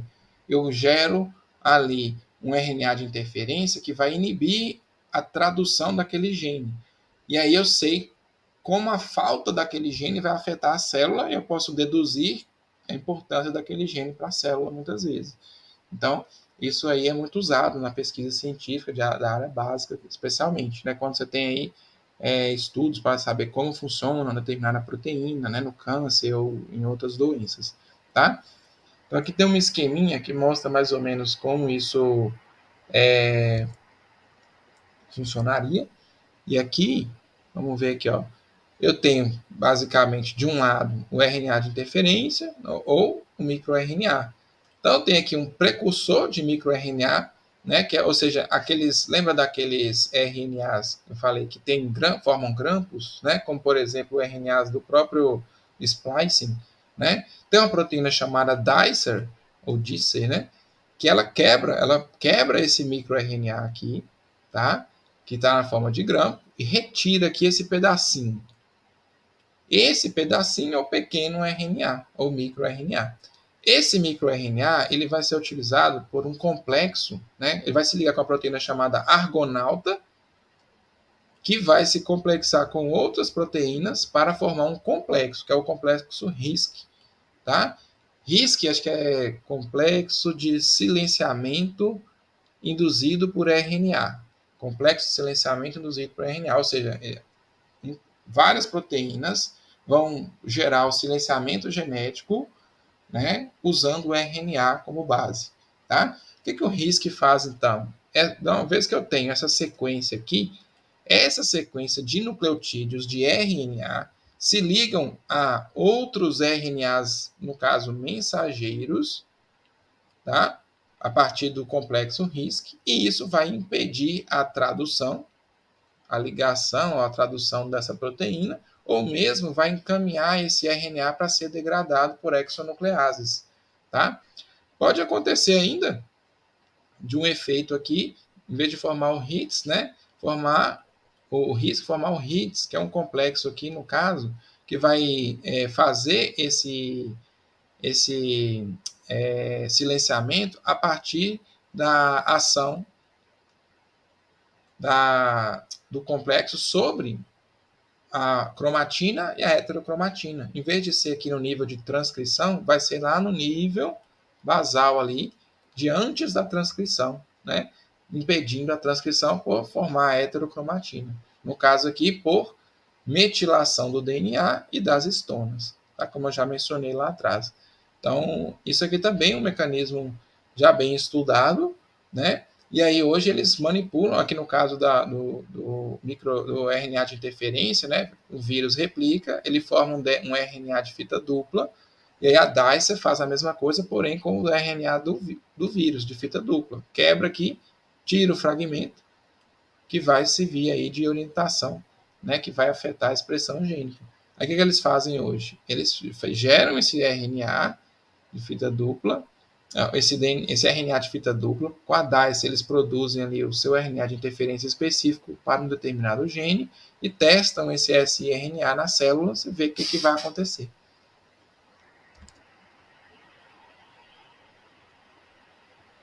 Tudo bem?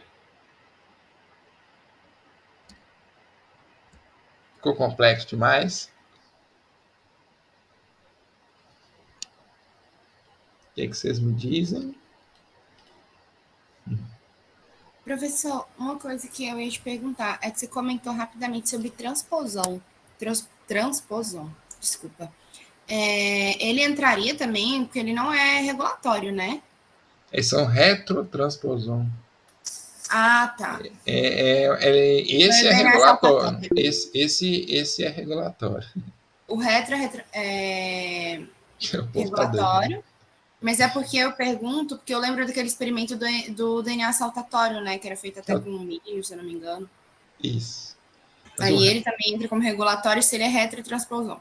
Isso, ele forma retrotransposons e aí como ele é formado de um pequeno RNA, porque esse retro, lembra de transcriptase reversa e tudo mais? Então, esse retro é porque o RNA vai gerar um transposon a partir disso e ele pode afetar essa transcrição, no caso, né? Entendi. Muito bem. Então, o pessoal tá pirando aqui. Deixa eu ver se eu mostro um videozinho para vocês. E aí a gente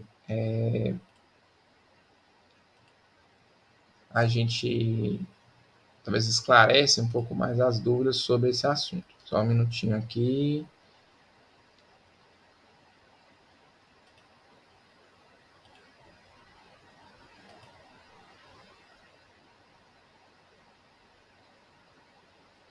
Acho que eu pus o mesmo vídeo, acho que é esse aqui.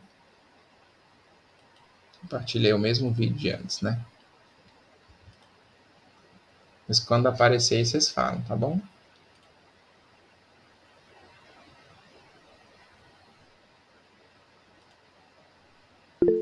Apareceu, professor. Então vamos lá, vou dar o play aqui. Muito anúncio nesse vídeo. Many organisms use RNAi to vídeo control da equipe genes, da and it Nature, can né, que é also uma be used as a importante tool revista in the científica. laboratory, and in the É mais future, didático perhaps as mesmo a a função therapy. dele. This animation will introduce you to the principles of RNAi involving two important types of RNA molecule, small interfering RNAs and microRNAs. Esse somzinho aqui, gente, que eu vou explicar. Eukaryotic cells Então ele have vai estar many mostrando as sophisticated células ways of aqui, ele vai controlling entrar na gene célula, né? expression. A gente vai ver bem aqui In the a complex environment of a a cell, estrutura these celular, mechanisms então aqui o need to be citoesqueleto, precisely né? As targeted. proteínas motoras aí, ó. Miosina, There's a group of transportando aí mechanisms that use vesículas small entre as RNA células. molecules Ah, to direct bonitinha a gene maquinária. silencing. Lá o This is called retículo RNAi. endoplasmático, a membrana nuclear lá dentro, os poros nucleares, Inside tá? the nucleus, Lá most dentro do genes that encode núcleo, proteins are transcribed a by cromatina, RNA polymerase né? 2. E aqui a transcrição acontecendo. Se não me engano é isso. The primary RNA É, transcript is tá processed formando by aqui o splicing transcrito and primário. forms a mature messenger E aí RNA, alguns transcritos sometimes called primários, mRNA. eles formam aqueles The grampos que a gente messenger falou, RNA is then né? exported from Ele the está sendo nucleus into the transportado aqui para cytoplasm. fora, né? Do citoplasma, Here, mostrando, ribosomes passando pelo poro catalyze nuclear. translation of the messenger RNA to form E aí ele é polypeptide chains that traduzido, fold into proteins. aqui é normal, né? Sendo traduzido But aqui, this is formando also where proteína. some Parecido com small o vídeo que eu RNA falei na molecules semana can have their passada. Aí tem o RNA silencing effects. transportador aqui, pá, liga no anticórpo, no There are cóldo, several types of forma um regulated peptídeo. small A gente já RNA. viu. Small Agora, interfering alguns RNAs, known tipos as de RNAs, siRNAs, are eles formam derived aqueles from grampos que a longer gente falou. double-stranded RNAs that are Aí either eu vou produced in mencionar the cell aquelas itself enzimas, como or a are DICER, delivered por into exemplo, cells né, que vão experimentally. ser importantes aí para a The gente introduction of siRNAs or entender o double-stranded mecanismo RNA envolvendo os is widely used RNAs, to manipulate gene os expression. RNAs, pequenos MicroRNAs are RNAs, another type of tá? No small caso, o RNA. microRNA, por exemplo. Most microRNAs come from RNAs that are transcribed in the nucleus, which then fold and are processed before being exported into the cytoplasm as double-stranded precursor microRNAs. Então a gente tem The aqui double-stranded precursors esse of RNA de fita microRNAs and dupla, siRNAs ele vai ser bind to the degradado dicer, which e um is an pequeno endonuclease pedacinho protein dele, that que a cuts gente the viu lá RNA naquele into short esqueminha, segments. vai ser utilizado depois no Argonauta para fazer aquele complexo de silenciamento induzido pelo RNA, que é o The RISC. short double-stranded RNA then binds an Argonaut protein. Um Argonauta agora One pega strand esse of the RNA, RNA is selected and remains bound to quebra ele, Argonaut. fita This is called the simples, guide strand. degrada todo o resto. Esse pedacinho é o The que vai combination parear of the depois no RNA and RNA Argonaut, mensageiro. along with other proteins, Tá? is called the RNA-induced silencing complex, or RISC. Então aqui esse aqui é o RNA sendo traduzido, né? E aí percebam que ele vai parear certinho aqui uma região, e essa região, ao ser pareada, né, naturalmente, vai ser silenciada, no sentido de que esse transcrito que está se ligando agora ao RNA, ao pequeno RNA, né, o microRNA no caso, Once ele vai bound, ser degradado. Argonaut catalyzes cleavage of the messenger RNA, Olha lá. which will then be degraded. Então ele é degradado. Os exonucleases vêm aqui e MicroRNAs eliminam. also guide RISC to messenger Ah. RNAs. Então esse é um mecanismo importante de Usually only silenciamento part of a do gene que a gente microRNA, tem known também, as the naturalmente, seed, pairs with a e target que agora messenger pode RNA. inclusive ser alvos futuros, quem sabe, This de imprecise matching allows até tratamento, né? microRNAs to target Mas eu hundreds of desconheço se existe endogenous tratamento com messenger essa RNAs. tecnologia. Ela normalmente é usada na pesquisa para você entender ou Targeting validar by que microRNA a can falta lead de to um gene, messenger RNAs de expressão de algum being gene degraded pode or causar translation being numa inhibited. célula, né? No sentido fenotípico Argonauts and their ou small molecular. regulatory RNA cofactors are found in plants. É isso aí.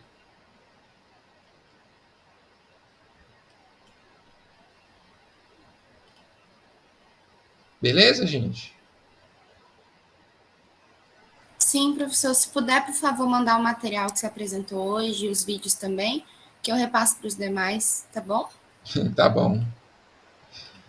Tá terminando, então. A gente está falando a parte de transcrição, né?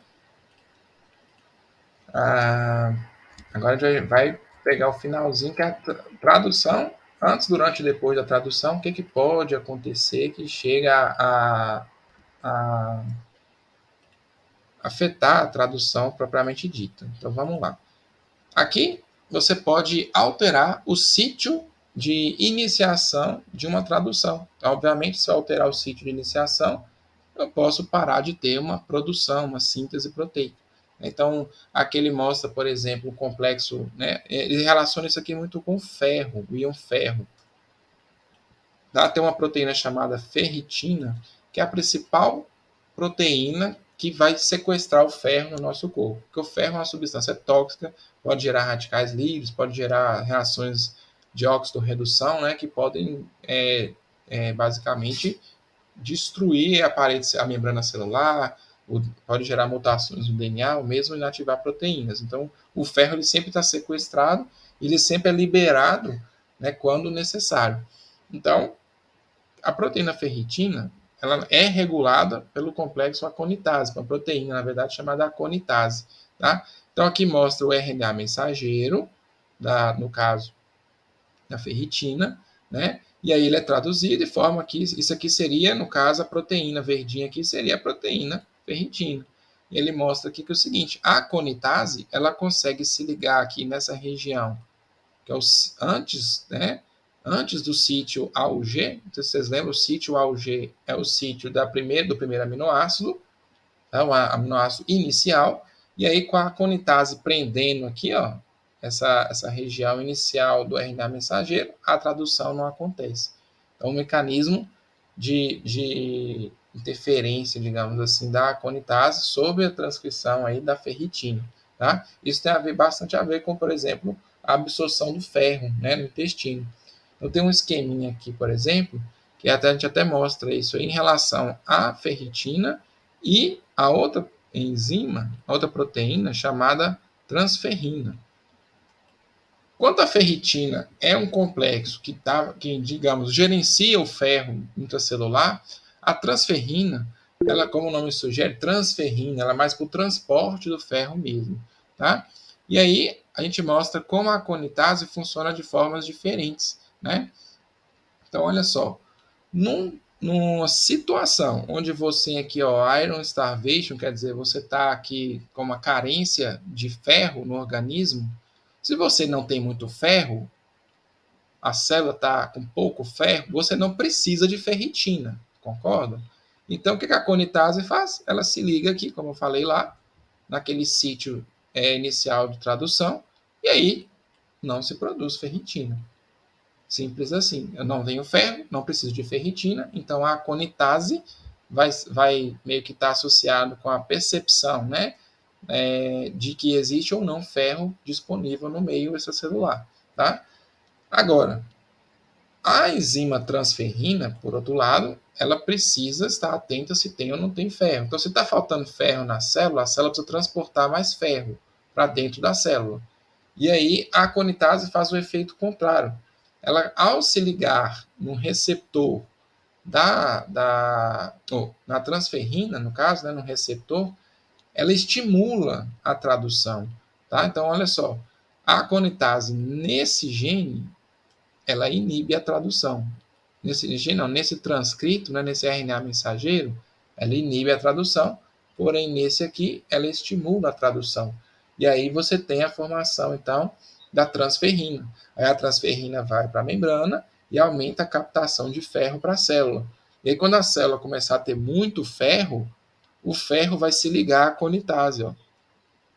Tá? O ferro se liga à aconitase, fazendo acontecer duas coisas, né? Então, no excesso de ferro, a aconitase vai estar ligada a ele, e aí esse ferro vai desacoplar a aconitase dessa região aqui reguladora, permitindo que você tenha a tradução da ferritina, porque a ferritina vai fazer o quê? Cuidar desse ferro excessivo. Eu preciso pegar mais ferro do meio extracelular? Não. Então, o que vai acontecer? Quando o ferro se liga nessa aconitase, ela se desligar aqui dessa região, eu não vou conseguir traduzir mais a transferrina para pegar mais ferro. Então, diminui o transporte de ferro na célula. Tá? Então, não vou ter mais transferrina, no caso aí, atuando nesse caso. Então, não vou estar cheio de ferro, então não preciso de mais ferro. Então, desligo a transferrina e ligo a ferritina, porque é a ferritina que vai sequestrar o excesso de ferro. Um mecanismo bem intrínseco aí, no caso aí do metabolismo do ferro. Beleza? Então, aqui, de certa forma, é o início da tradução, final da transcrição, ou o início da tradução, né, que envolve o RNA mensageiro e sua estabilidade. O RNA mensageiro ele pode perder ou ganhar a sua estabilidade, dependendo da presença ou não dessa enzima aconitase. Ok, pessoal? Ok, prof. Bom, você pode alterar também a estabilidade das proteínas, né? Esse aqui vocês vão até, talvez ouvir falar dele aí se já não ouviram falar, né? Talvez vocês ouviram falar no segundo período. Tem um mecanismo lá no chamado processamento de antígenos, né? Para fazer a apresentação de antígenos para ativar o sistema imune, que envolve isso daqui. Então existe em nossas células, né? Um sistema chamado ubiquitina proteasoma, né? Porque envolve a ação de um complexo chamado proteasoma e de uma proteína chamada ubiquitina. Então, basicamente é isso. Ó. Nossas células têm várias proteínas e muitas vezes aquela proteína não é mais necessária. Então, eu preciso retirar essa proteína da célula. Como é que a célula degrada essa proteína? Ela vai ter esse sistema ubiquitina proteasoma. Então, as proteínas desnecessárias são ubiquitinadas. O que quer dizer ubiquitinadas? Então, eu tenho a proteína, a ubiquitina se liga nela. Tá? Basicamente é isso. Eu vou ligar a ubiquitina na proteína. Isso aqui é ubiquitinar uma proteína. O que a ubiquitina faz? Ela é um alvo. Né? Então, a ubiquitina vai direcionar essa proteína para ser degradada. Porque com a ubiquitina, essa proteína vai ser levada para o complexo proteasoma, que é isso aqui, ó, de amarelo. Tá? Ele é um complexo proteico ele parece muito moedor de carne, né? O peptídeo ele entra lá de forma linear e vai sendo todo quebrado. E aí a proteína vai ser toda quebrada em vários peptídeos menores né, que facilita depois a degradação desses peptídeos na forma de aminoácidos para poderem depois ser aproveitados aí na síntese proteica, né, e reciclar, digamos assim, esse material. As nossas células fazem isso o tempo todo, tá? É algo intrínseco. Então, às vezes, para regular uma atividade celular, eu diminuo uma proteína dessa forma e para passar a produzir outra, né? Então, isso é muito comum. Então, isso é estimulado, inclusive, no processo inflamatório, né? Nos casos de câncer, de doenças crônicas, algumas doenças crônicas, de forma patológica, esse processo é estimulado também. Aí você tem degradação de músculo, por exemplo. Depois que a pessoa vai emagrecendo, a massa magra dela vai perdendo muito, porque começa a degradar as proteínas da miosina, da actina, e aí vai degradando as proteínas musculares, né? Professor, a ubiquitinação, no caso, ela endereça já para um sistema de proteossoma. Ela não faz endereçamento de proteína para chaperonina, por exemplo. Não. Tá, o marcador, então, para endereçamento de chaperorina não é ubiquitina. Achava que Não. chaperorina era ubiquitina. Obrigada. Não, são diferentes. Tem essas chaperonas também, que são também outro mecanismo pós-traducional, né? Só que aqui a estabilidade é para destruição. Às vezes as chaperonas, elas na verdade fazem a proteína funcionar. Tá? Seria o reenovelamento, né? Isso. Quando o enovelamento é incorreto. Isso faria a proteína, na verdade, ela se tornar funcional, entendeu? Aqui é o contrário que eu estou falando, seria ela parar de funcionar, ela ser degradada, tá? Sim, que eu achei que era a ubiquitina que endereçava para a chaperonina, não para o proteossoma. Aí que era a dúvida, mas sim. falou que era só o ubiquitina endereça só para proteossoma, né? Então não vai ter interferência. Sim, pode ser que exista alguma, porque são várias ubiquitinas, na verdade, Thaís. Talvez tenha alguma que eu nunca vi que pode cruzar, digamos assim, essas duas vias. Tá? Tem muito isso na célula também. As coisas são ambíguas, né? Tem a mesma família de proteínas, tem uma que vai para degradar, a outra para ativar. Entendi. Obrigada, viu? Por nada. Outro aqui que é um exemplo, vocês inclusive vão ver isso no modo de metabolismo, né? Se não viram ainda, talvez lembrem do ensino médio, né? Uma forma de alterar a estabilidade das proteínas é removendo sítios inibitórios, tá? Parecido também com essa questão das chaperonas, que a Thais mencionou, mas olha aqui, eu tenho aqui a menção, né, de uma proteína famosa no metabolismo aí proteico, tá? Que é a tripsina, que é usada, e vocês vão falar dela, na verdade, no metabolismo aí, de proteínas, na absorção, né, na verdade, na digestão, né, de proteínas. O tripsinogênio é a forma inativa da tripsina. Então, alguma coisa precisa acontecer para esse tripsinogênio funcionar, né? Então, quando precisa de tripsina, isso é importante vocês entenderem. Quando eu preciso de tripsina, é que ela é ativada. Porque se eu ativar a tripsina antes da digestão, ela começa a digerir a própria célula, o próprio tecido onde ela está sendo produzida, porque ela degrada proteínas, tá? Então, vocês vão ver essa menção da tripsina aí, né, nas secreções que a gente vai ter no trato do intestino, tá? E aí, essa tripsina ela vai ser ativada também nessas condições, tá? Onde ela vai precisar ou sofrer a ação de outras enzimas, tá? Aí, por exemplo, aqui, essa imagem aqui, azulzinha, seria a proteína tripsinogênio, né? Com uma parte de inativação aqui, ó, tá aqui verdinho e rosa, certo? E aí, essa parte verdinha, ela é uma sequência que tem que ser removida para tripsinogênio começar a funcionar de fato. E aí ele não chama mais tripsinogênio, ele chama tripsina. O que pode fazer isso acontecer? Basicamente, alteração do pH ou uma outra enzima. Vem aqui e remove isso. Tá? E aí a tripsina se torna ativa, aí ela vai expor uma região aqui para se ligar a proteínas, né? Já que é uma enzima que degrada proteínas, quebra proteínas em peptídeos.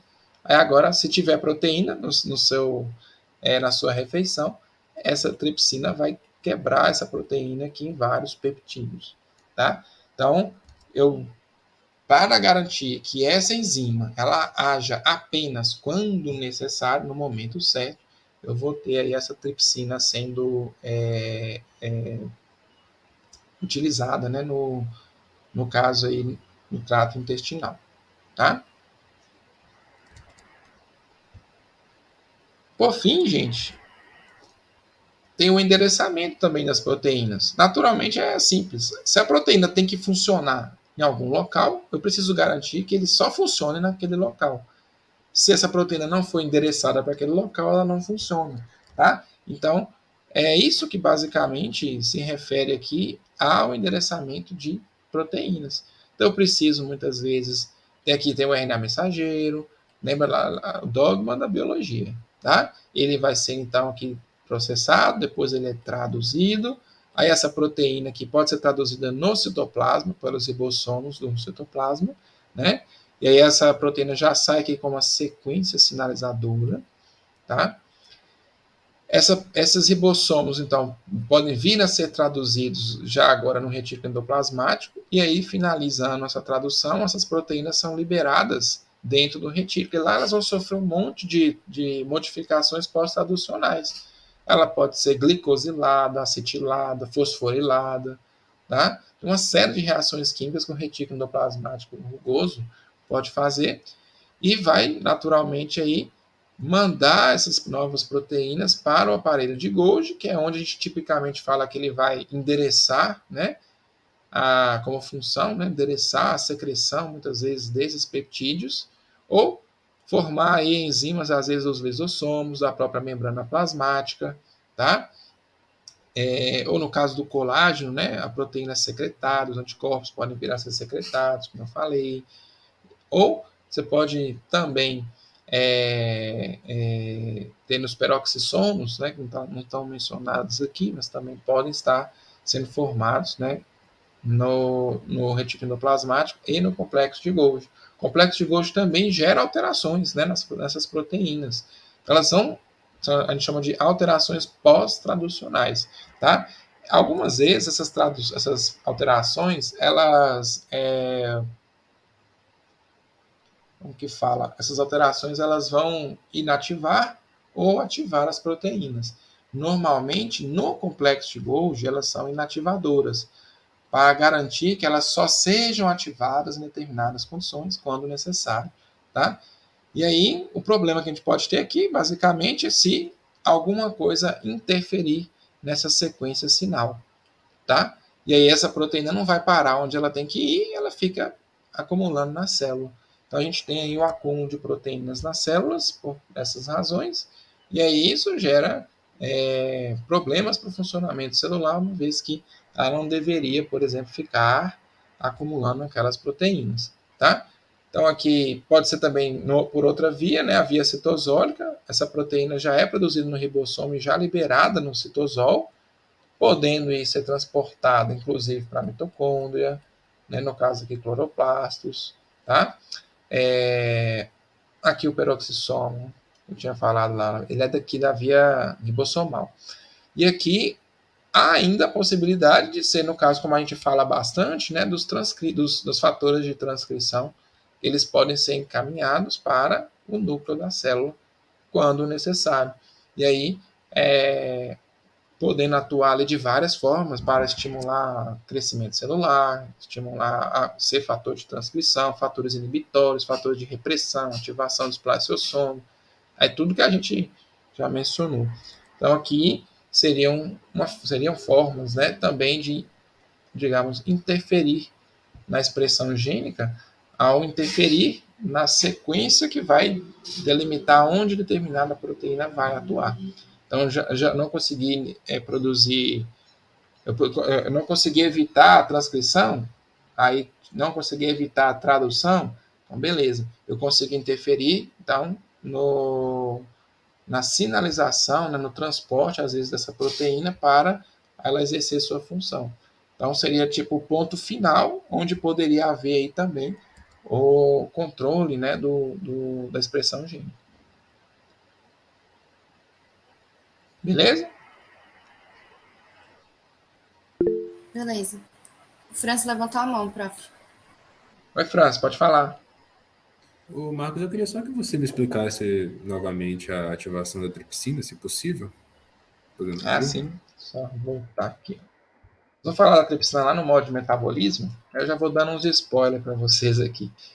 Deixa eu apagar aqui, para ficar melhor de entender. A tripsina, ela é produzida porque a tripsina ela é uma enzima que ela degrada proteínas. Tá? A gente fala que ela é uma protease, ela degrada proteínas. Só que a gente quer que ela degrade as proteínas que a gente ingere, porque é uma enzima do trato digestório.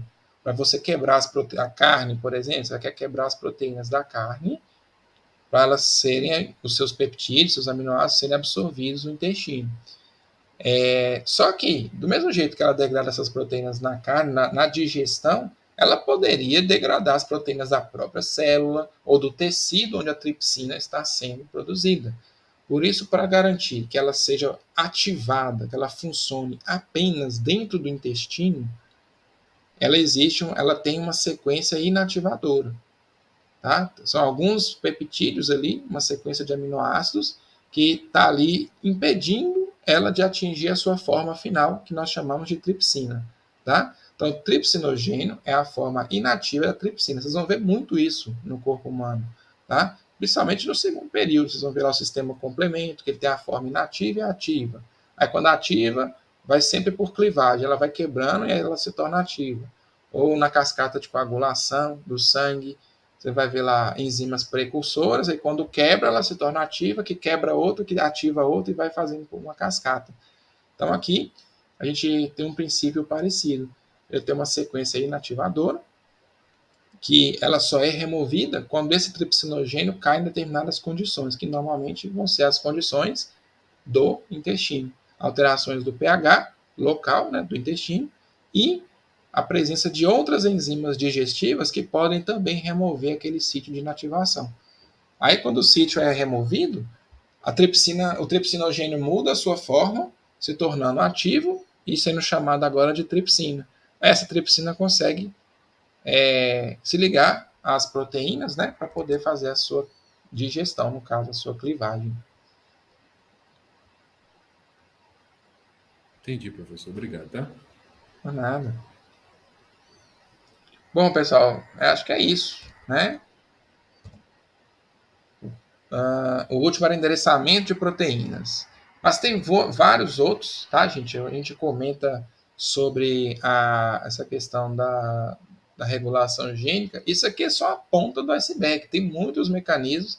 Quem se interessar por isso aí, vocês vão ver que você pode estudar. Tem um livro só disso, né? Tem vários mecanismos já descritos também em artigos científicos. Então, a ideia do módulo aqui é apresentar a vocês que existe esse mecanismo, que ele pode ser feito em vários pontos, tá? E quais são os principais, né? Acetilação, metilação, a estabilidade do RNA, as modificações pós-traducionais.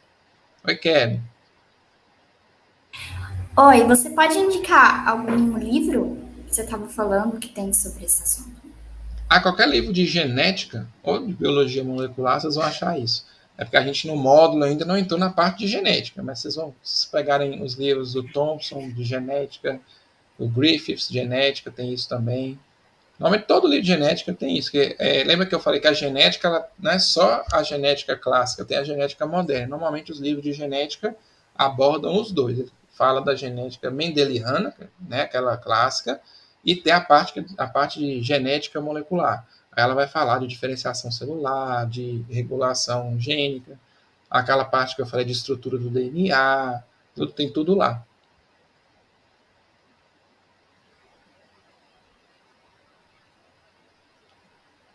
Eu acho que nas referências do módulo, a gente tem alguns livros de genética sendo citados, e eles atendem perfeitamente isso daí. Tá? Acho que até algumas imagens aqui eu peguei dele, só que a versão em inglês, se não me engano. Tá bom, obrigada. Por nada. Bom, pessoal, então é isso. Agradeço aí a disposição de vocês, né? Sexta-feira aqui à tarde. Vocês estão cansados e feriado, Dia das Mães em breve aí. Então, já desejo a vocês um bom Dia das Mães, né? Aproveitem aí, também tentem descansar na medida do possível, e a gente se encontra aí. Qualquer dúvida, eu estou à disposição também. Tá? Tudo bem, professor. Muito obrigada, viu? Nada, um Obrigado, abraço. professor. Tchau, tchau. Muito Tchau, obrigado, tchau. professor. Boa semana. Obrigada, tchau. Obrigada, tchau. Obrigada, Tchau. tchau. Boa tarde. Tchau.